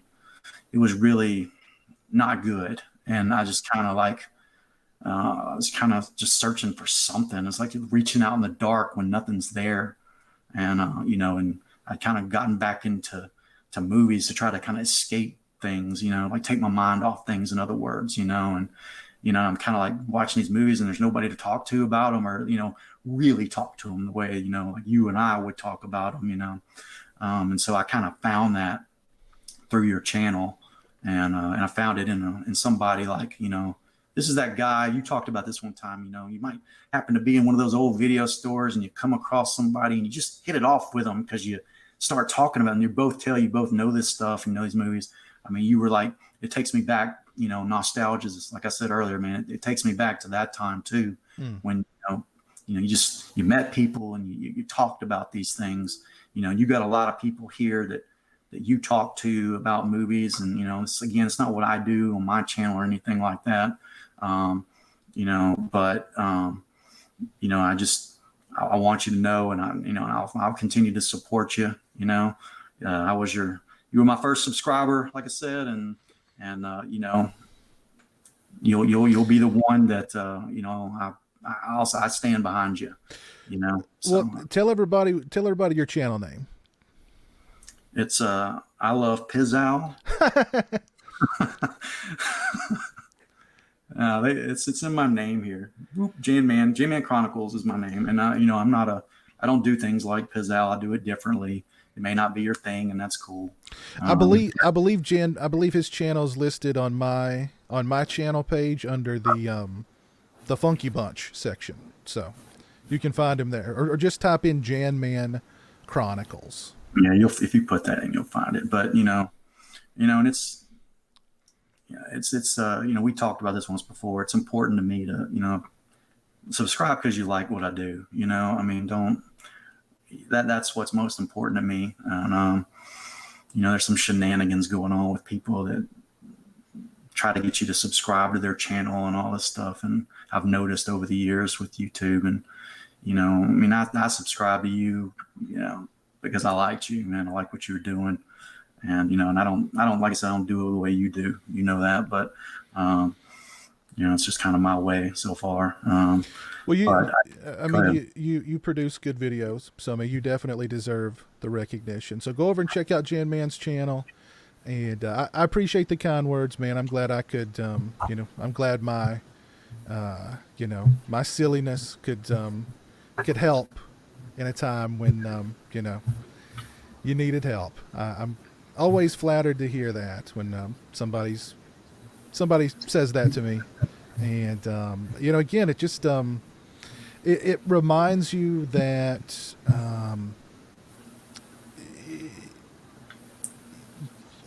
the reach that you can have and the positivity that you can bring to people's lives. And you know, I don't know. It's I don't know. I'm very flattered. Thank you, AJ. I appreciate those kind words. All right, sir. I'm going to back out of here. All right, man. Have a great night. Take care. You know, stay positive. Keep your head up. And yeah, everybody go check out Jam Man's channel. It's all good now, Piz. Cool. Very cool. Man, have a great night, man. See ya. Bye. See you, buddy. Let's see. We've got Al Suspiria in the chat. Or What's up, man? Al Suspiria here hanging out. What's up, Al? What's going on, man? Can you hear me good? Oh, yeah, I can hear you good, man. What's up? Happy 4th of July. Happy 4th of July to you. What's your plans for the 4th? Well, right now I was driving back from a barbecue, so I had to pull over so I can catch your stream because I got a notification. But later on today, I don't know, probably just the barbecue, you know, unless it gets canceled. You know, things have been pretty, you know, crazy. I'm sure you know with the COVID and, you know, here in Philadelphia, they put another like this new rule: you can't leave your house unless you got a mask on. Like you have to wear it. It's mandatory. You know, not just if you go in somewhere. It's mandatory. So I'm just completely done with this whole thing, man. You know, I'm you know, so yeah. How about you? What do you got going on? Not a whole lot this weekend. Probably just gonna hang out. Maybe grill a little bit. I don't know. We'll see. But yeah, just gonna chill, easy, fun. Hopefully, carefree kind of weekend. But we're not at that point yet where we're you know, supposed to wear masks when we leave the house. But are they going to fine you, or what are they going to do if they catch you out? Okay. No. What the governor said is that he's making it like a mandate type of thing, you know, where it's mandatory. But he also said, and this is according to the news, that the police won't fine you. Now, is that true or not? I don't know. You know, the police could use discretion, and you know, if they see someone, maybe if they're having a bad day, they could be like, you know, why don't you have your mask on? But here in Philadelphia, no. You know, like I went to the store earlier, you know, and I got out my car and I'm just about to walk in the store and I'm like, man, I forgot my mask, so I have to go back in my car. You know what I mean, man? So it's just kind of like a pain in the butt. Yeah. I hear you. Thanks for all the kind words in the chat, guys. I appreciate it. And thanks for all the support you guys were showing to Jan Man. Do you know Sean Chandler? His family was on Unsolved Mysteries. No. But yeah, somebody mentioned the first episode. Yeah, who mentioned the first episode? Oh, that was such a Brian. Yeah, that was captivating episode. So strange. I really want to do a stream and just talk about that mystery very soon, because that was a wild one, man. I lost a very close friend 3 weeks ago, and part of what has kept me sane and positive is your channel and streams, and Lauren's as well. Thank you. Oh, geez. I'm sorry to hear that, Nico. That's terrible. Yeah. Hey, the link is in the chat, man, if you want to jump on and shoot the bull. Yeah, come on. Bring everybody on. But yes, that first episode of Unsolved Mysteries was so good. Have you seen any of the new Unsolved Mysteries, Al? I haven't, Piz. No, I haven't. Just that one time on your stream, I believe. But otherwise, no, I haven't. You know, I just signed up to Netflix, and the only reason why is because are you familiar with the show Cobra Kai, Piz? Yes. Yeah, I love that show, man. I'm a big. I'm 36 years old. You know, so I was born in 83, but I'm a big 80s guy. You know, I love the Karate Kid. And this is going off horror. Horror is, you know, obviously my true love, but just to kind of go off horror a little bit, you know, I'm a big Karate Kid fan. And I remember 2 years ago, Phantom Events, my buddy called me. He said, hey, listen, Phantom Events, I'm sure you're familiar with them. They're having Karate Kid 35-year anniversary theatrical re-release. Do you want to go? I said, okay, yeah, man, let's go. And prior to showing the original Karate Kid, they showed the first 2 episodes of Cobra Kai, and I'm like, wow, this show looks great, you know. So I went home and I signed up to YouTube Premium, you know, which is like $13 a month. And now for Netflix, I'm going to be paying $17 a month. So long story short, I just fell in love with the show. It's a really great show, you know. But no, the mysteries, I didn't really watch any, man. No, I just been kind of like, you know, watching horror movies here and there. I'll tell you one thing, Piz, and I actually never seen it. Christian Hanna Horror, he made a video. I guess it was a couple weeks ago, and I forget what the title of the video was, but in the video he mentioned that The Exorcist Part 3 was one of his favorite movies. Mhm. I don't know if it was like top 5 90s or something. I don't know. But I'm like, you know what? I never seen Exorcist 3. Let me check it out. So I watched it. I love Exorcist 3. Piz. You know, that look for a future review from me to you to do Exorcist 3. Exorcist 3 was amazing. I really loved it, from the score, from the atmosphere of the movie, from just I mean, man, it was, you know, I don't want to spoil too much for, you know, your fans, but it was a really good movie, Exorcist 3. Yeah, You know. I actually reviewed the movie and the Scream Factory Bluray when Oh, it you came did? out. Okay, Yeah, okay. yeah. Okay. But yeah, I'll check it out then. that Blu-ray is excellent, and yeah, I love Exorcist 3. I'm so glad that it's getting some recognition, because I mean, that's such a freaking good movie. I mean, Yeah. I would put it right there alongside the original, no doubt about it. Yeah, yeah. And a lot of people, what they're saying, Piz, is that, you know, really, if you think about it, and this is like, you know, a lot of horror fans, you know, just people I talk to and reading comments, they think that's actually the true and sincere sequel as opposed to Part 2. Oh, absolutely, You know? it is. Yeah, And I absolutely. agree with that. And Did- I agree with that. Did you watch it via the Blu-ray, the new Blu-ray? No, Okay. I watched it on YouTube. I had Okay. to pay I bought it like YouTube. You could buy movies in HD, so I watched it on YouTube. Not Blu-ray. The director's cut. I would recommend watching the director's cut too, but actually, I think the theatrical version is better than the director's cut. Mhm. So, but I would also recommend the director's cut. Is that where they show that guy's face like changing a couple times to different people? Because I seen that clip. I mean, if I don't know if that's you know, but It's very well. I mean, the director's cut has no exorcism in it. okay. And the director's cut ends very abruptly. So I can kind of understand why they wanted to kind of beef up the ending and be like, well, hey, you know, this has to have an exorcism in it. But Right. I actually think the theatrical cut is better. Brian Trash says Exorcist 2 is better. That's got to be yeah, okay. He's just kidding. No way, man. I kind of want to go back and revisit that movie because I don't know. I mean, like, you know, John Borman is a great director. You know, you've got a great cast. How can it, you know, it's like just to examine like how it all went wrong, like how you could put together a great cast, a great director, and it all just go straight to hell. You know what I mean? Yeah. Nico, what's up, man? Hello, gentlemen. How's it going? Hey, Nico. Good. What's up, man? How are you? Just finished watching Cult of Chucky. Ah. You created a monster this morning, man. Oh, that's cool. Cult of Chucky. Yeah. Very cool. Yeah. What's so your- and I was like, I just went onto my Facebook page. You're back up. You haven't had enough. All right, good.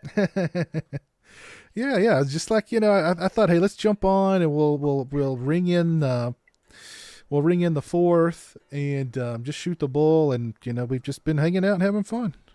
Yeah, in That's honor great. of Jaws. That's great. So what's your I think plans I'm for gonna the watch. what's your plans for the 4th, Nico?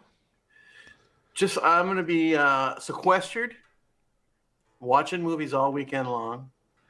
I got my I got my this. Okay. Okay. And then I'm going to roll the dice on these, sticking with a theme. Okay. Okay. And then I'm going to climax it with this. Ooh. And then Sunday is going to be all spaghetti westerns, all Lee Van Cleef. Wow. So, yeah. No Jaws films, Nico? Well, I just watched Jaws and Jaws 2 like 2 weeks ago.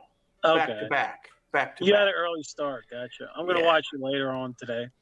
Yeah, I have 'cause to. It's like a yearly tradition for me, you know. yeah, that's actually the perfect movie for this weekend. Yeah. So I might dip into Piranha again since I saw Piz's review, Mm. and it sounds like it's pretty good. So Yeah, it's a fun movie. yeah, Big Crack Rock says, I think Kentucky tried doing mandatory masks in businesses about a month ago, but hardly anyone was doing it, so they quickly gave up on it. Yeah. I pretty much, I think there was like 1 or 2 days where I was like, okay, I'm going to go out without a mask and just, and like literally, a couple of days after that, huge spike in cases. So I'm like, back to the damn mask, I guess. Oh, Lord. So, I've got the thing I hate about wearing the mask is when I breathe, it fogs up my glasses. No matter how tightly I pin it to my nose, I'm just a mess. But I gotta. Well, I'm already wearing the mask of sanity too. So There you go. I don't want to bring it home to Jeremy, Yeah. and I don't want my mom catching it because she's in that age group that it's potentially deadly. So Yeah. Yeah. I live in LA, so it's like I gotta wear a mask everywhere. Yeah. Because it's like there's people, and I'm Nikki rule follower. So there you go. But So my girlfriend did get me a night, because a lot of the masks, they'll either create the Dumbo look on me, where like I'm, walking around with my ears out because it's, like that, or man. like it's super tight on my face. So when I take it off, I've got like these grooves in my face. So she bought me a bigger mask that covers my whole face and isn't as tight on my ears. It's got zombies all over it. So pretty cool mask. well, with mask, Dr. Giggles; without mask, Duck Dynasty. Take your pick. What do There you go. Exactly. what do you want? Oh, Mike, you think the Funhouse is overrated? I love the Funhouse. What? Oh, Funhouse is great, man. I'm not up for a fight tonight. Nico doesn't want to do it. Not tonight. Funhouse, the Funhouse is great. And the thing about Funhouse that I like so much about is it's paced a lot like Texas Chainsaw Massacre. It has the same build. The first act is kind of light, and then it gets a little bit creepy, and then the last half hour is just balls to the wall. It's my second favorite Hooper film, I think, actually. So Dave's going to watch Humanoids from the Deep tomorrow night. That's a good one. That's a fun movie. I have a Mandy Tiger mask. That's cool, Brian. Oh, I love Mandy. I should have thought of that. Give me a Mandy Tiger mask. Or get me like the Drive, the Scorpion jacket mask. Give me one of those. Those are cool. Biz, did you see the tweet of Jamie Lee Curtis where she's got the Michael Myers one on? Yeah. yeah, that's pretty cool. Yeah. People think it's like subliminal messages, like they think maybe we'll get a trailer soon, or it could just be her just being proactive and saying, hey, listen, people, wear a mask. It saves lives. It helps. Don't be an idiot. That's something really weird too, is that we've not gotten even a teaser for I know Halloween Kills. I'm itching, man. So, I'm ready to see Dr. Loomis and let's get it going. See, that kind of makes me think that they're still debating, well, what if we just put it out next year? Let's just put it out next year. That would suck. As much I'm gonna bet that there's all bets are off for theatrical releases. Broadway in New York is like they're shut down. Yeah, they're canceled. They were going to do the Karate Kid thing, but they canceled it. And the Christopher Nolan thing keeps getting pushed. It got pushed again. And based on what's going on here, I mean, I don't think anything's going to change here anytime soon, like even in the next month or two. So I don't know. Yeah, it's looking pretty bleak. I don't see anything really changing. I don't see people. Not sure, by the way. Yeah. Until there's like some sort of vaccine. Until like people can feel like, if I get this shot, I'm good. You know what I mean? But by that point, it's gonna be the herd immunity. Everybody's gonna already have it or have had it. You know what I mean? So it's 2020's just sucked. That's why I keep coming here man. and hide. That's why I keep coming here, Piz. Is Piz gonna stream tonight? Yes, please stream tonight, please. Yeah, 2020 has just been such a wash, man. God, I keep thinking like, I'm gonna wake up at some point and it's gonna be like, it's gonna be like, December 27th of 2019, and I'm gonna be like, oh, thank God that was all a dream. Oh God, what a horrible dream that was. But yeah, don't think that's gonna happen. So is it a bass or a guitar? This is a guitar. This is a regular guitar. Oh, Epiphone. Oh wow, that's nice. Yeah. I was in bands for many, many years back home. Oh yeah, what did you play? I was a singer, so I never learned to play anything. Well, you don't need to Carry learn my how to play SM57. Yeah, you don't need to learn how to play anything. The most hated guy at load in and load out, singer. People here are voluntarily wearing masks. I see very few without them. Really? That's what part of the? Oh, you're in. Are you in Jersey or are you in New York, Jamie? I forget. It's funny. I went into a gun shop not long ago, and I was the only person in the whole store with a mask on. The only one. Wow. So, yeah. Here you got lines, man. Every, like all of a sudden everybody wants to buy a gun. It was pretty busy, as I recall. It was pretty busy. Yeah, but, Pennsylvania's doing pretty good in gun sales. I'll tell you that. Yeah. I wasn't buying a gun, but I was the only one in there with a mask on. Nobody, there were a couple people kind of looked at me like, ugh. But, Bill Nipaloon, what's up? I work across the street from Screen Gym Studios, and there hasn't been much activity. I can imagine there's not been much. Jamie, you live in rural New York near Buffalo. Well, it's good that people there are voluntarily wearing them. I keep seeing all these videos people share of, people fighting over masks and just craziness.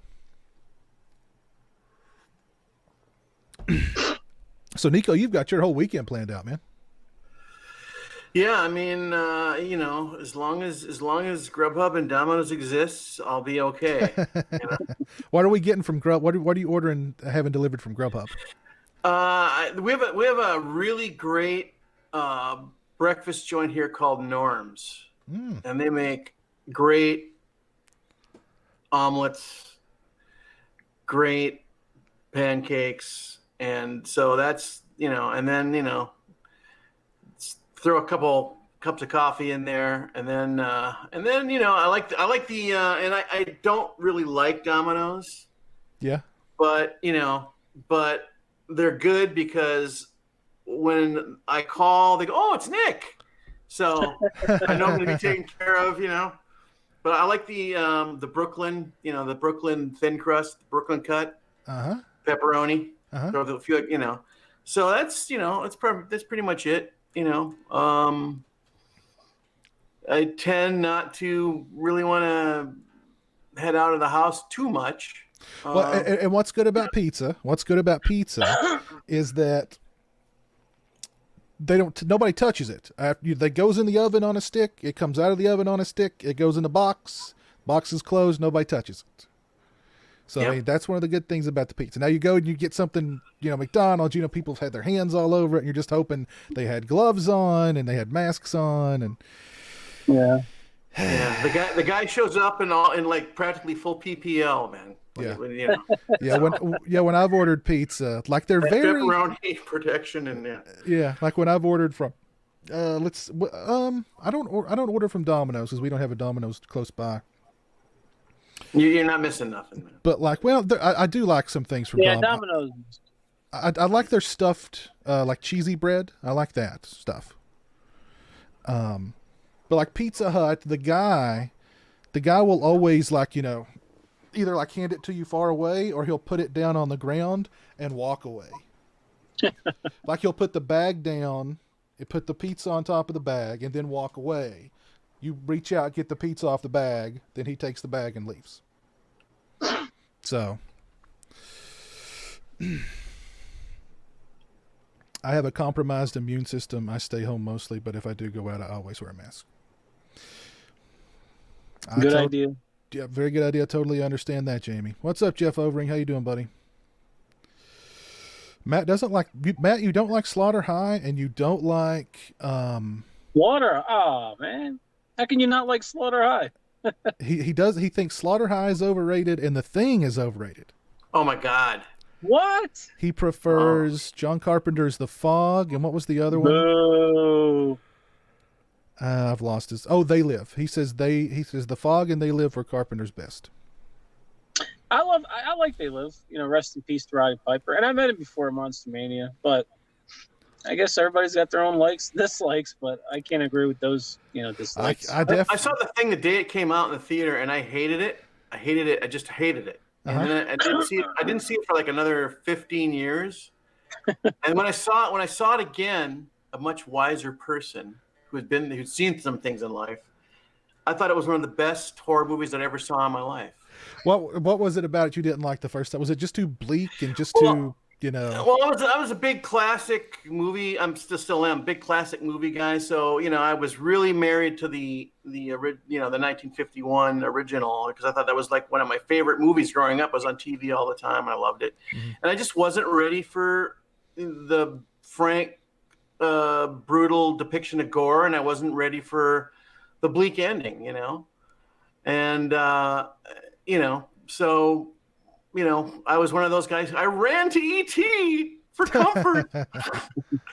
But now I think it's one of maybe the 10 greatest horror films ever made now, if not one of the greatest movies ever made. Really. Well, I agree with you there, man. I do like The Mutilator better than Slaughter High. I do like The Mutilator better than Slaughter High. I got to see The Mutilator now. I got to see The Mutilator. You do, man. It's very good. It's very good. Lots of fun. That was a great interview with Buddy Cooper, by the way. Oh, thank you. Yeah, I'm trying to line up some more folks to do streams like that with, some more cool people. So hopefully I can get them confirmed. I'm working on a live stream right now with a couple of special guests. That would be very cool. I've got a new series of reviews I'm debuting tomorrow with a special guest. That'll be very cool. And pretty soon we're going to be debuting the new name of the Sausage Factory. So, a new beginning, right? I can't confirm nor deny. But yeah. I can't believe that people were not wearing masks in Kentucky. It's kind of a...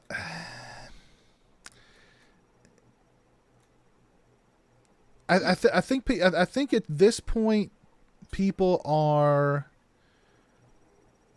honestly, I think at this point some people are questioning whether or not it's serious, to be honest. Oh my God.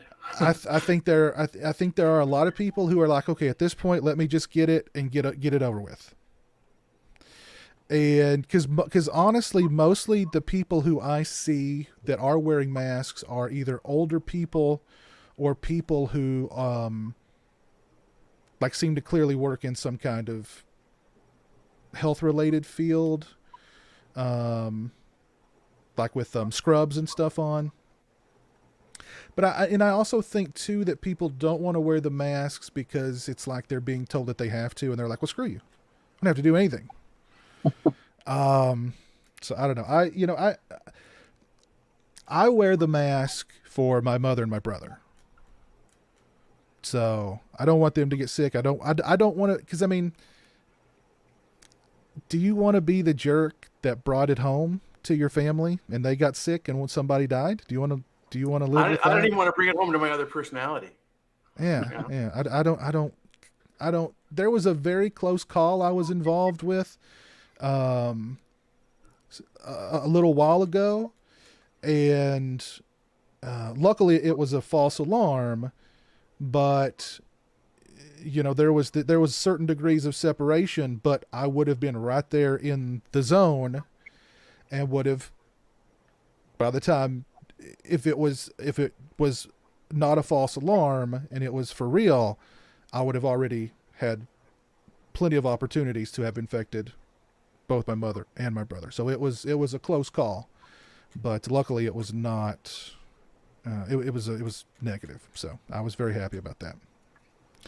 Jeremy Factory for the new sausage factory. If Jeremy would stay up later than 8 o'clock, I mean, he could be there with us and he'd love it. But I mean, 8 p.m. he is in bed. Doesn't matter. The sun is still out at 8 p.m. now here in Kentucky, and he's like, bedtime. Did you guys hit Cracker Barrel today? By any chance? No, he said he wanted Cracker Barrel. Then I was like, okay, so get ready and we'll go get Cracker Barrel. And he goes, Sonic, go to Sonic. So we went to Sonic instead, but I don't know. It was like happy hour at Sonic. And some guy in a big full pickup truck. Some guy in a big full pickup truck hauling a trailer was in line. And because the line was not moving at all, he was blocking up the whole thing. People couldn't get out. People couldn't get in. Some woman pulled in anyway in an SUV, and the back end of her SUV was hanging out in the main road, blocking that traffic. It was crazy. I was trying to get. I was pointed to get out as soon as the truck moved a few feet. I was getting the heck out of there, and some truck pulled up right next to me.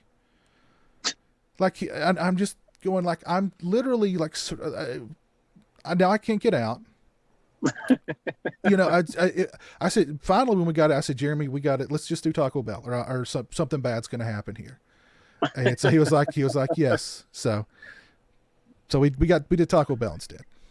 Sound like you're in the first act of a YA dystopian flick, man. That's what it sounded like. It was like all of a sudden everybody in the whole state of Kentucky was at that Sonic, and the guy was like, he didn't even have anything on the trailer. It was an empty trailer. He's hauling around an empty trailer, and he's like, yeah, I'll just go through the drive-thru and completely create a log jam. Screw him. I want my cherry Coke, damn it. This is why we watch body count horror, man. Exactly. Oh, jeez, oh, Pete. Change Jeremy's wake-up time. Jeremy wakes up very early. Very early. And he usually wakes me up around that time, too. Because he'll be like, he'll either be like, go get sausage biscuit. or he'll tell me what he wants for, like, lunch or dinner. And I'm like, okay, Bubba, it's 8 a.m. That's several hours away. But he's persistent. When he wants something, he wants it. All right, Mike, take care, man. Have a good night. Thanks for tuning in.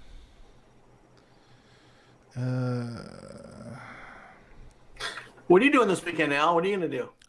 I'm sorry. Well, I was just telling Piz, Nico, later on today, I had a barbecue today. I'm going to go to another one later on today. And afterwards, probably just watch Jaws 1 and 2. Yeah, man. Get drunk, but not drive. I'll have someone driving me, so I'll be able to enjoy alcohol. And then after the barbecue, come home, man. It's a friend's house, a small barbecue, and then come home and watch Jaws and 1 and 2, and we'll see. Let's see. Dave Vanderhoff says they've had to wear masks in New Jersey since March. Oh yeah, New Jersey's been real strict. Matt says, I live in Alabama where they are having corona parties and the hospitals are like 80% full, I heard. Yeah, I heard about that. That's crazy, man. Those people are stupid. I mean, like, how immature can you get? Come on. There's a hospital near me that has basically said we are full. So if you're sick, you need to go someplace else. Yeah, it's like that here too in Philadelphia. There's especially like the big university hospitals, the teaching hospitals. Mhm. They're all packed to to the max, man. It's sad, this man. 2020 is like the cursed year of the century, or I don't know, man. It's crazy. I just don't get that until it happens to me. It doesn't. Who cares? I don't understand that. Yeah. I mean, I take precaution. I always wash my hands. I've always have. Yeah. Just keep your mind dirty and your hands clean, man. Yeah. There you go. That's the formula. You got it, Nico. Plot twist: Jeremy is behind Piz with an invisible man suit. That's true. That's true. you saw him just a minute ago raise this cup to his lip. Whoever said that was good. I like that one. You get points for that. Jeremy wouldn't be very stealthy in a suit like that, because he just wouldn't. Hey Justin. I'd hear him long before I saw him. Hey Justin. So, ever do a THC edible? Nope, never done a THC edible. I've not heard from Orc in a little while, Dave. I'm not sure what's up with Orc.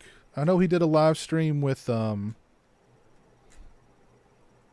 not long ago. So, hopefully he's doing good.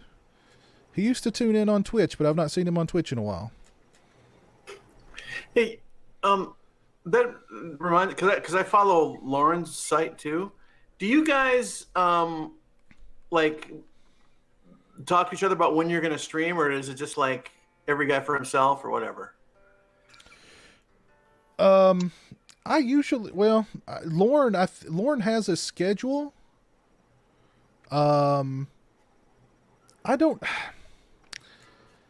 I try not to keep too much of a schedule with streaming, because I just kind of like to do, like, I'll take a spurt. Like here lately, I've wanted to do a bunch of streams, but like for the next 2 weeks, I may not do any. I don't know. It just depends on what kind of mood I'm in. Oh my God! Don't say that. Yeah. Because at the beginning, of all this crap, I was doing like every day streaming, and then I was like, yeah, let's take a break, and so I didn't stream for a while, and then I don't know. I've kind of, I'm on kind of a stream kick now, because I'm trying to book people for streams and do new live commentaries and stuff like that. So I want to broach a sensitive topic with you guys. Sure. Why doesn't anyone like Cult of Chucky? I've only seen the film once, and I honestly don't remember a whole lot about it. But I just remember not liking it very much. I remember liking Curse of Chucky a lot more. Nico, what was the question again? Repeat. Why doesn't anybody? I feel like I'm the only cult member of in Cult of Chucky. Nobody else I know likes that movie. And I just finished watching it. I thought I really enjoyed it a lot. I never seen it. The last Child's Play movie I seen was Bride of Chucky. My favorite is the original. I like part 2, and 3's okay, but the original's my favorite. But I don't know. I never seen it. After Bride of Chucky, I just kind of got sick of it. The remake was terrible. I seen it in the movie theater. I did not like it at all. I think the best part of the remake was them having Texas Chainsaw Massacre 2 on TV, and Chucky looking at it, and then recreating the kill from when Leatherface cuts off the face, of a human, and Chucky does the same thing. But it was cool seeing Texas Chainsaw Massacre too. But otherwise, I didn't like the remake of Chucky. I just didn't like it at all. Not at all. Actually, I've always liked part 3, but I've always thought of it as a lesser one. But watching it today, I was like, man, this is actually a lot of fun. Like, the pacing is really tight. Yeah, it was.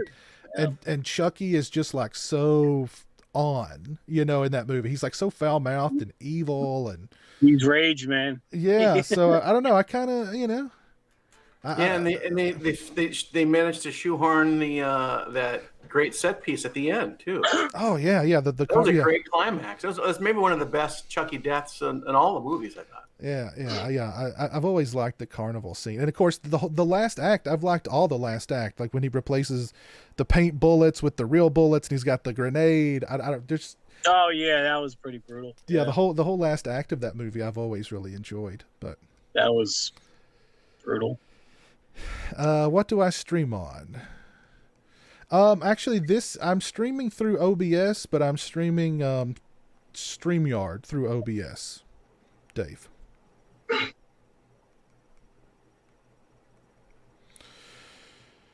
I saw another question. You see floating mashed potatoes from KFC. That's definitely Jeremy in a Invisible Man suit. No doubt about that.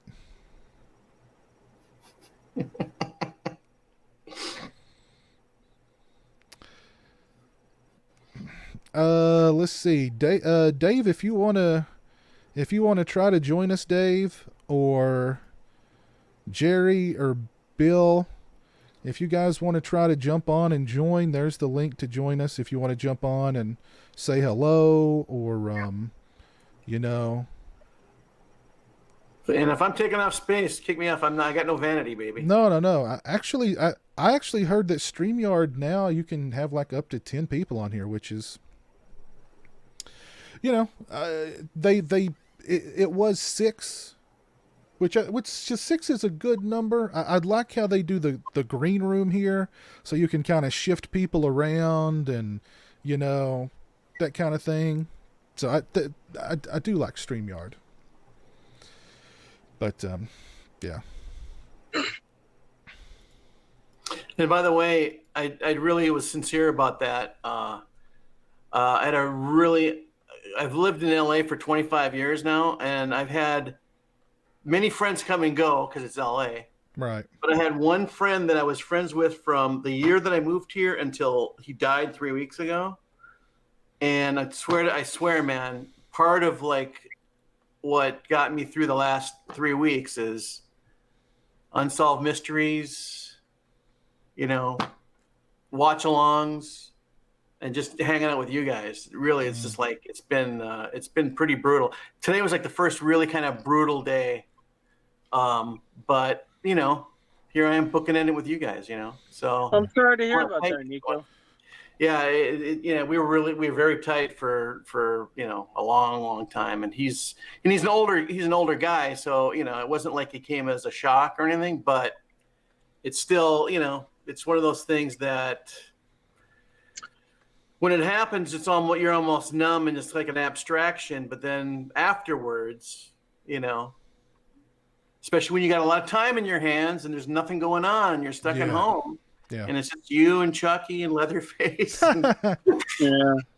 you know, just but really it's like that's part of like what's made the last 3 weeks kind of bearable. Just hanging out with you guys. Well, that's what we're here for, man. We're a horror fraternity.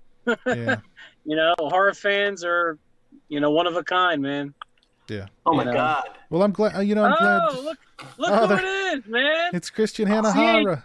CHH in the house. How y'all doing? What's up, man? CHH, man. What am I In the hearing? house. He just crashed the party, man. He just like screw everybody. I'm coming in. Somebody here, had just mentioned Unsolved Mysteries. I literally just finished the second episode on Netflix, and I was like, let me see. I did a poll on YouTube, and I was like, let me check this poll real quick. And then I said, damn, Piss is still rocking and rolling. And I saw him say, here's a link. And I was like, screw it. Let me hop on this, man. So Yeah, man. how you guys doing? What'd you think of Good, Unsolved good, Mysteries? good. Dude, I just finished, like I said, the second episode about the hairdresser. Yeah. Jesus Christ. That was a good Nothing's one. more unsettling than no resolve in a Yeah. story. So when everything, like when I chill up my spine kind of stuff, and it's real, like this isn't a game, like this is real life. It's weird how real life is so addicting to us, especially when it's tragic stuff. Like we love this kind of stuff, and then when you get done, it's like, Jesus Christ, that kid in that show, he really lost his mom. He has no idea what happened. That is truly horrifying. Well, and you know what's crazy about it? That 13 minutes changed that woman's life. 13 minutes. And I just hope maybe when they do these, like, you know, somebody's like, if you know anything about this blue car, let us know. I mean, I would love for that family to get closure, you know, but they thought that the kid thought that the stepdad did it. Yeah. I don't know. The police said that it seemed like his alibi was tight. He had some receipts and stuff, but all the friends were like, "This guy's got, you know, serious issues." He kind of looked like Dr. Loomis too, which was funny. He was a very this is for you, Jamie. He was a very strange guy, but I don't think he had anything to do with it, and I think he didn't have anything to do with it. I think it was completely random. And when it's completely random, it's so difficult to, you know, like Right. the one guy who confessed to it and then recanted, he seemed to know way too many details. So, I mean, but what was scary about it is there was a 13-minute window between where they just, you know, she was taken in that 13 minutes. So, I mean, that's how quickly your life can change in a big, big way. Well, I guess my question is, if that guy did do it, he claimed he threw in the river. When they found her body, was that far away from that river? Because what if he just went in and moved the body? And because you remember the Green River Killer, I'm not trying to get morbid on you guys. I went through this big phase of just watching serial killers and documentaries about the BTK and Dahmer. The Green River Killer, Gary Ridgway, would kill his victims. I'm not going to get too explicit with this, but bear with me. He would kill his victims, leave their bodies in the woods, visit them for a couple days, if you catch my drift, and then their bodies would decompose to nothing, and they would find these bodies weeks, months later. What if this guy did that? And, you know, because they didn't find a body, they didn't mess with the guy anymore, and then he just decided to recant because he thought maybe I shouldn't admit to this. I don't know, but that guy still could have done it very well and just didn't tell the entire truth about what he did. I don't know. Yeah. That's, you know, the deep. Go ahead. I'm sorry. Was that you, Al? Go ahead. No, I just said that was deep. Yeah, that's pretty deep. The first episode about the guy who may or may not have jumped, or like he jumped off the Belvedere and made that little hole down in the roof of the place, but that one just was like, what in the world is going on with that one? That one freaked me out. Man, God Almighty! And the note he left about secret societies and quoting, you know, talking about all these different filmmakers and just cryptic. It was crazy. But yeah, that one that one was so captivating to me. You know, and it's like, man, you know, some of these cops that just, I don't get it. It's like, how can they easily? You've got a coroner who is saying this is not a suicide. This guy looks like he was beaten by King Kong, and then these cops are just like, it's a suicide. Just move on. It's a suicide. It's like, come on, man. Like the coroner, whenever a body is found, the coroner is in charge. Nobody is above the coroner. Yeah. So when the coroner is the first person that's able to touch the body. Nobody else can touch it. This coroner is like, dude, this is not from a fall. I mean, his shins are busted open. Like his shins are destroyed. You don't fall and do that. And then it's like, I can't understand it. I really can't. Yeah. It's that one's just really, really, really strange. Really, really strange. Yeah. Yes, I do remember America's Most Wanted, Brian. I do, yes. I wasn't as big a fan of America's Most Wanted as I was Unsolved Mysteries, but I watched it. I think America's Most Wanted had more. Their dramatic reenactments were a little funny because I remember one that just, oh my God, it cracked me up. The guy in the dramatic reenactment, the guy shot somebody several times, and then as they lay dying, he threatened them, I'll get more bullets and shoot you some more. Literally, that's what he said. And like it was poorly acted, and it was just so like you're gonna go get more bullets? You've just shot this person, they're dying, and you're threatening to go get more bullets to shoot them more? Like what? It was so strange. I just like fell out of my seat laughing. Which that was not the desired effect, I'm sure, but like what? But there is an America's Most Wanted episode that features the great Eric Freeman. What? Really? Yes, yes. Look it up. Eric- Was he an Man. actor, like for the reenactment? Yes, yes, yes. And he's a bad person too. That's awesome. He's a bad person. He was also on an episode of like Divorce Court. Very interesting episode of Divorce Court too. And Dangerous Curves, Biz. I seen it Dangerous online. Curves. Yes, Dangerous Yeah, Curves. That it is was pretty funny in that one. It was actually pretty good. He had this cute female detective, and Eric was a bodybuilder in that episode, Uh-huh. and he was like competing against some other guy, and it was just a lot of mayhem, and it was interesting. You know, I liked it. Yeah. Jamie says in 1988, my cousin was kidnapped. She was missing for about 2 years, and her body was found in some woods in northern PA. Never solved. But I have my theories. Oh, geez, Jamie. That's terrible. That is I terrible. can't. How do you live with that? How do you live? I mean, obviously you have no choice, but God, I can't fathom that. Yeah. That's got to be the scary. Because how do you, Piz? How do you feel safe? Like, you know what I mean? How do you just go to sleep at night? I mean, I'm sure it's the toughest thing in the world. Yeah. And you just kind of got to go with the flow as time goes on. But good God. I think when I was a kid, I had a really close call actually, because I was my mom was visiting my aunt, and they lived a couple miles from our house, and I was out playing with like my cousins, and my mom got frustrated waiting for me, so she just took off. Uh-huh. 'Cause, you know, so I ended up having to walk home, and I lived back in the early 70s, late 60s. You know, the suburbs of Minneapolis are like really like there's nothing. There's farmland and some houses. Uh-huh.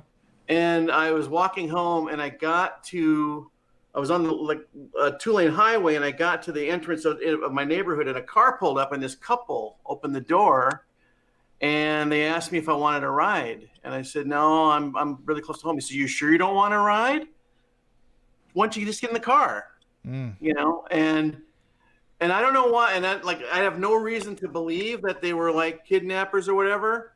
But they were like really insistent on wanting me to get in their car, even though I was literally 300 feet from my front door. And That's creepy. I bailed on them, and they That's definitely took off.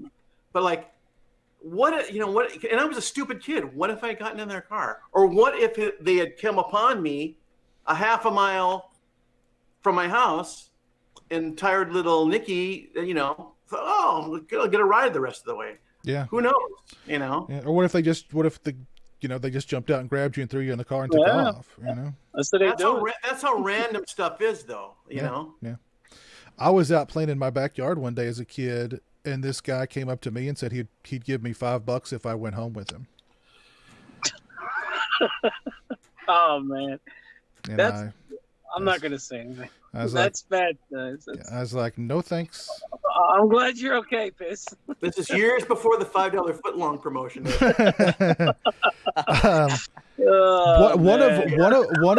One of my biggest fears as a kid for at least a good couple of years was the fear of being kidnapped. And again, I think Unsolved Mysteries for it, because it was the episode of Unsolved Mysteries where the girl was kidnapped, and the people found the Polaroid of her and 2 other kids. There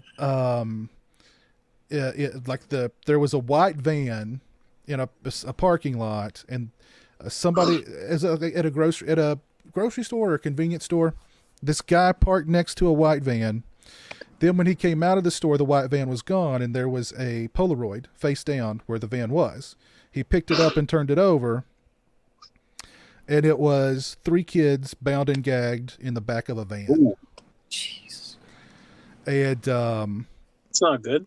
whenever there was like a little playground near where I lived, I'd go down there and shoot basketball. And if I saw a van of any kind, I'd get home. It would freak me out. Right. So that was like a fear of mine for at least a couple of years. Anything without windows, man. Yeah. Steer clear of it. Yeah. Yeah. So. God almighty. Let's see. We've got. Here's Jeff. What's up, Jeff? How's it going, man? Hey, You doing all right? we're just Yeah, I'm Yo, alright. Jeff. What's up, Jeff? What's up? Good, man. Good. What's up? What's going on in your world, man? Just staying up, being bored, but not from you guys. You're helping my boredom. Hi, gee, thanks, man. No, That no. boring. No. You've said that to me before. What what's your plan for the 4th, man? Probably nothing really. Just hanging out with friends. Nothing crazy. Okay. Yeah. Hell yeah. What's your plan for the 4th, Christian? Dude, we're not going to do much. I think we're going to watch Orca the Killer Whale today. And we're going to... I think Sydney wants to watch Upgrade later. And I might just cook a little bit on the pit. But I don't think we're going to have anybody over or anything. So just going to take it easy, man. I mean, I've been working these evening shifts this week. So I've been working 3 to 11. And, God, it's just awful because... It's the worst I mean, shift on earth, man. Do what? That's the worst shift on earth. 3 to 11. I mean, it is. Like, next week I'm back on days. So getting off at 3 p.m. is legit. And then after that, I do graveyards, which is 11 to 7, which is fine because I'll That's what I sleep do. till about... Yeah, I'll sleep till about 1 or 2, and then 11 I'll do to my thing 7. all day. But God, man, this has been miserable. I go to because I get home at 11:30, and I don't fall asleep till like 3. I got my energy and everything. So right now, my wife is asleep, and I was watching Unsolved Mystery, eating some old tacos because I'm trying to clear out all my. Like I made tacos like 3 days ago, so I'm like, let me eat some old taco meat. And I'm watching the show, and I'm like, God, man, I gotta turn a light on in here because I'm getting spooked, And I got that big window behind me, which we haven't gotten blind for yet. That one over there. Well, yeah, that one over there we do. We ain't got a blind right there yet, so I'm just keep. All night I'm just find myself going, what is that? It's kind of like why I like living in the city, because you get the reassuring sound of a siren or a helicopter every once in a while. Oh, don't get it twisted, Not just man. like still, Because Nico, I live in a subdivision, man. Let me tell you, I am a sissy. I don't know about Piz or any of you guys. Listen to me. I love horror movies, right? We all love horror movies. I hate real life scary situations. I'm not going because my backyard, even though I live in the city, there's a Pentecostal church right there, and they own all the wood property behind me. And I mean, my backyard is Twin Peaks, and my woods are horrifying, and I'll hear noises all the time, like the Blair Witch kind of noises, and I'm always like, God, what the hell is going on over there? It's so creepy.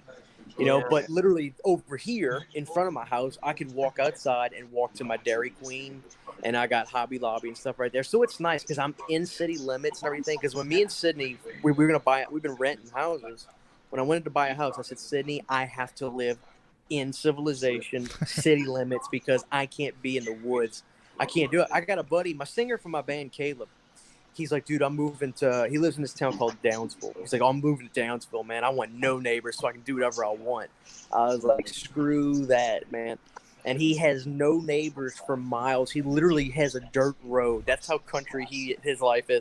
His house, you have to get on a dirt road. But the funny thing is this, he was like, Christian, dude, what am I going to do for my internet? Like, I can't get AT&T out here. I said, of course you can't.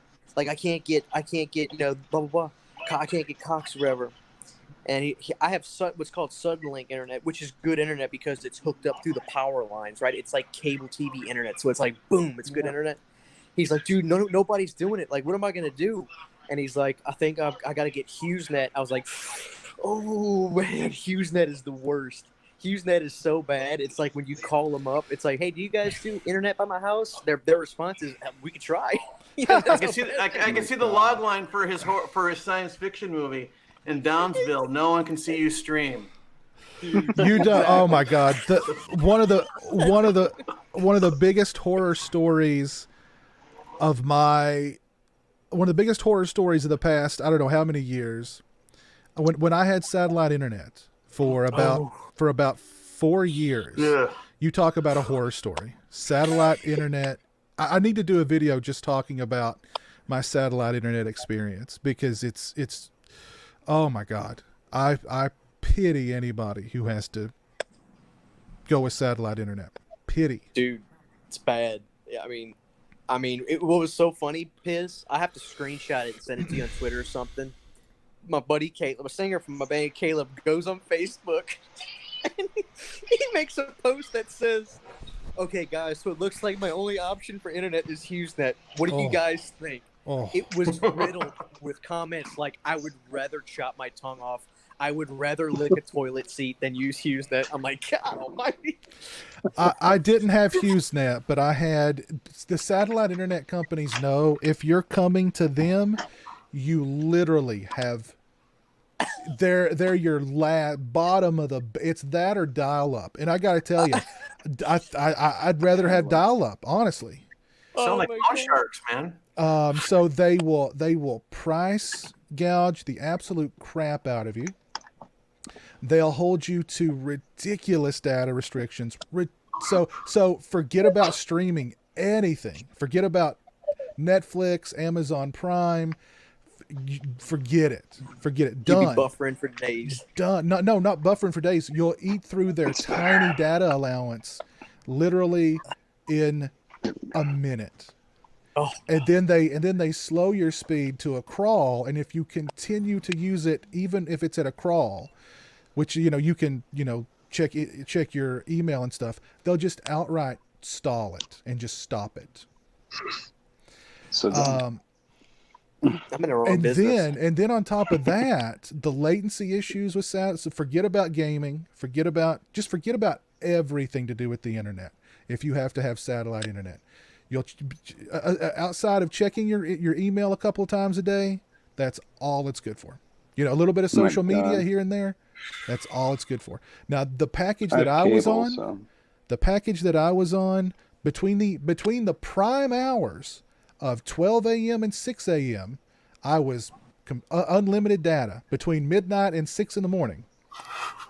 Prime hours, I was unlimited data. But that's it. And the price was unbelievable. It was. I need to do a video talking about it. But just even thinking about it that much just like depresses me. It's horrible. Yes. Caleb has to move, man. Oh. He has to move closer to town. I've had people ask me about satellite internet, or people who've moved out to the boons and like, well, is satellite internet? I can get whatever HughesNet. And I'm like, no. It's like run, dial up, do dial up. You know what I mean? Yeah. Dial up is preferable. HughesNet is a meme, dude. They're a meme at this point. It's like, God, I can't imagine having to get that. That's like I've said, silly as it was. Like that was one of the things too. I was like, Sydney, I am not getting bad internet. Like we got to move somewhere where we can get that inline, telephone cable internet where the house, all the wires are connected to our houses and stuff. And we did, So yeah, that's one good thing I'll say about Suddenlink is my internet is I could stream Netflix in here. I could be live streaming. She could be watching Hulu, and I ain't skipping a beat. Yeah, I ain't skipping a beat. Yeah. I have cable internet, so I've got great internet now, but God, it was a long time in the coming. Good Lord, it was a long time in the coming. Oh God, just thinking about it, my head started to pound right here. You gotta you have to do a video about that. I would love to hear all right, let me tell you guys about the time. I tried to do a 480p YouTube 3-minute YouTube video.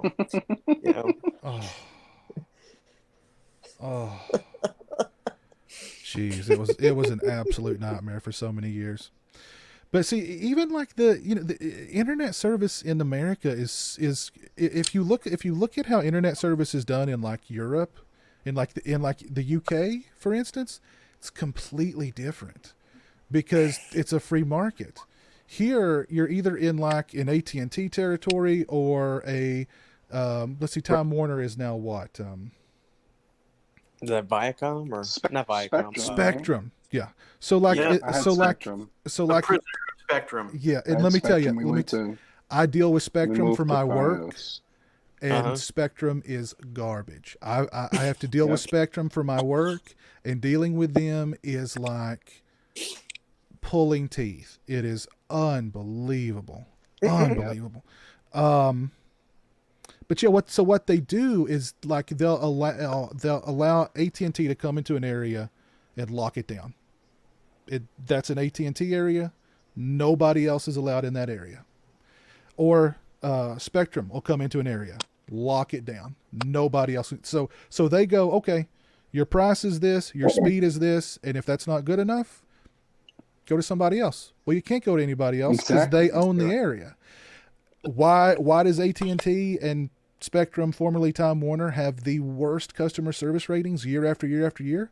Because they don't have to be good. They don't have to be good. Yeah. In the UK, companies compete for your business. They say, well, who've you got? You know, I'm getting 100 down and 100 up for the American equivalent of $70 a month. Okay, we'll give it to you for 50, or we'll give you 200 down and 200 up for that same price. They compete for your business. Here we're stuck with whatever we've got. That sucks. Yeah, that does suck. I didn't know they did it like that over there. Yeah, it's a free market over there. Here, I mean, you're just stuck with whatever. But I literally had to call Spectrum about something. They literally put me through to half a dozen different people. Each one of them told me a different story. I swear to God, every one of them told me a different story.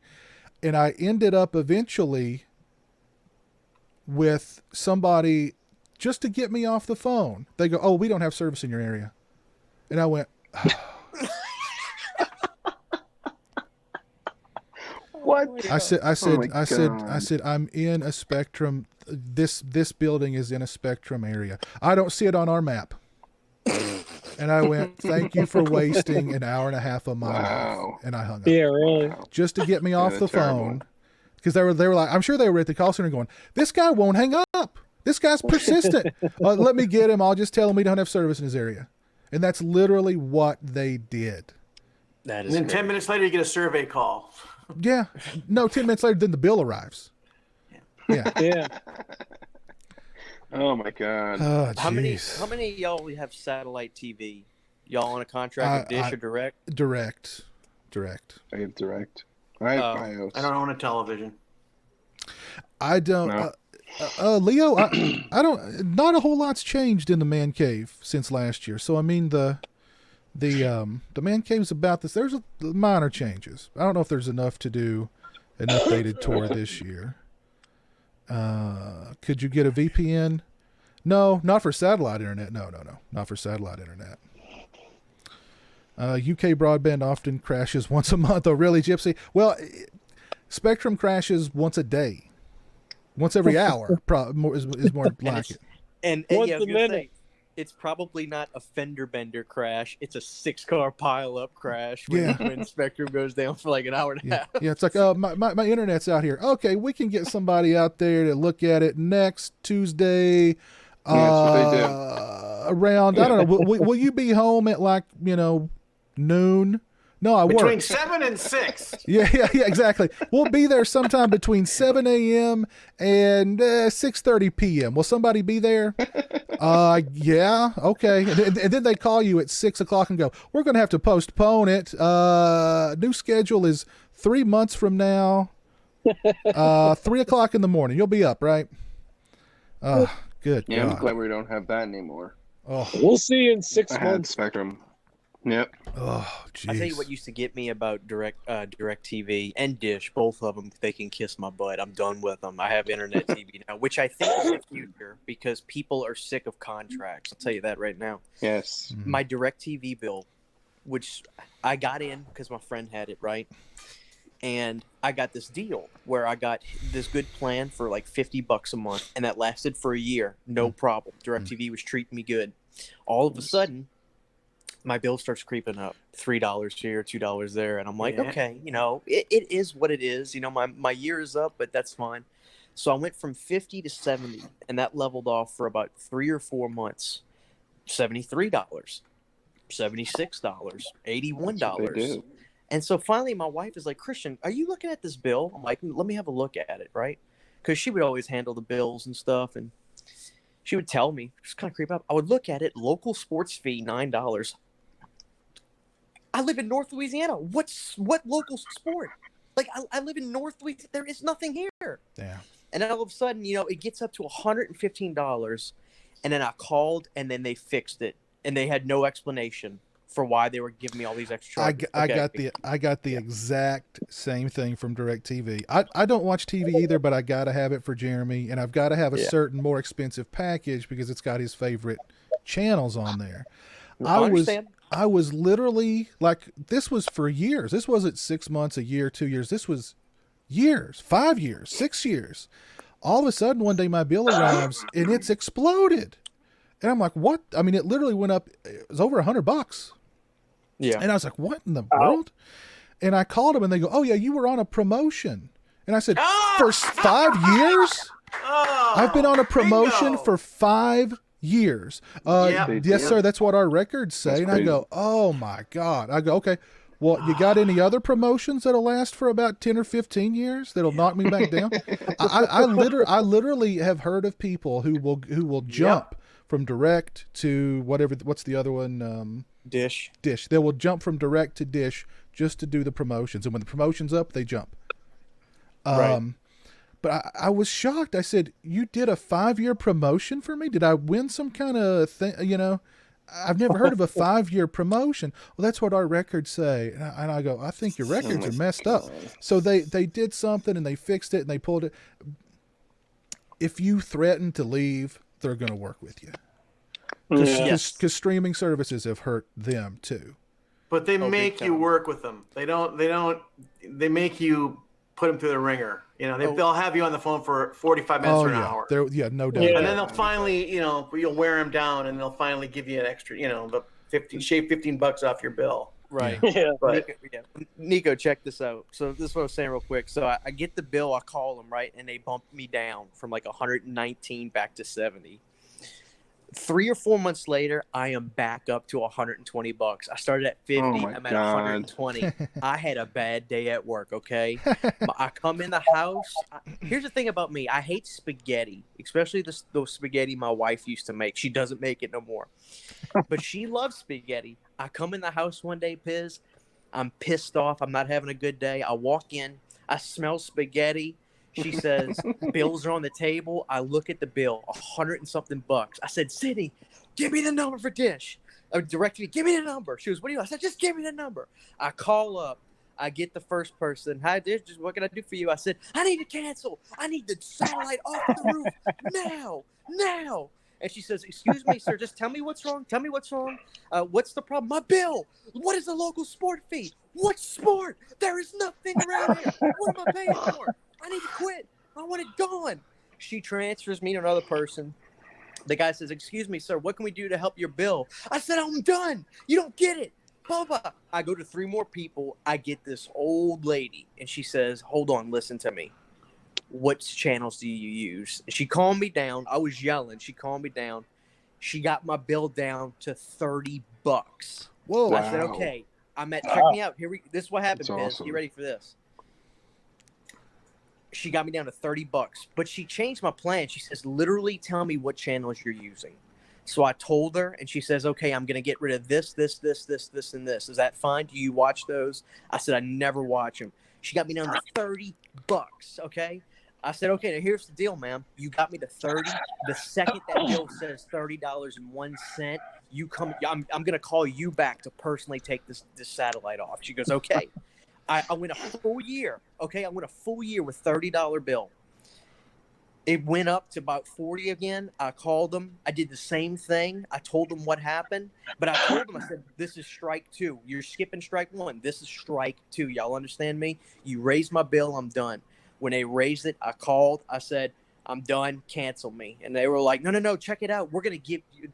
I remember this one guy. He was all hip and cool, right? He goes, "Check me out, man. Check me out." He goes, "I swear, listen to me. He goes, "Dude, check me out real quick. I know your bill went up. I'm going to fix that. Get ready for this. You're getting a year of Showtime, bro. I'm giving you a year of HBO. I said, "No, you don't get it. I am done. That's I the cool gave y'all a part. shot. You bump me up again. I'm done." They came. I said, you can come get the satellite. You can come get the box. You guys have put me through enough. I'm not paying for you to do anything else. If you want it, come get it. but I'm done. I'm changing my credit card number so you won't even have me on file. Try to bill me. Try to bill me. And the guy's like, That's okay, man, awesome. look, I'm sorry. And I legitimately changed my credit card numbers so when they tried to bill me, it would give them nothing. And that my satellite is still on my roof right now, but my DirecTV is done. We got Hulu, and I've never been happier. But Oh, that man. was it. They jerk you around and they mess with your prices, and they literally don't explain what a local sports fee charges. And that's Yeah. only one of those crazy charges. Yeah. It Don't makes you no sense. don't you hate it when you call up something like that and you're all pissed off and you're like, and then like they like you're talking to some sweet old lady and she calms you down and then you feel like a complete ass. You know what I mean? You're That's like, what happened. That's what happened. She calmed me down.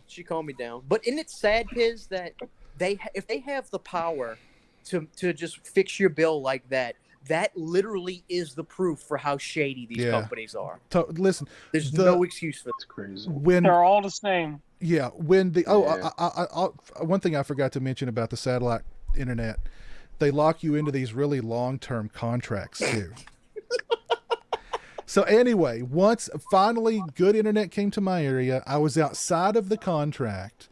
I called them and I thought this was going to be their last dig at me, their last little kick in the butt on their way out the door.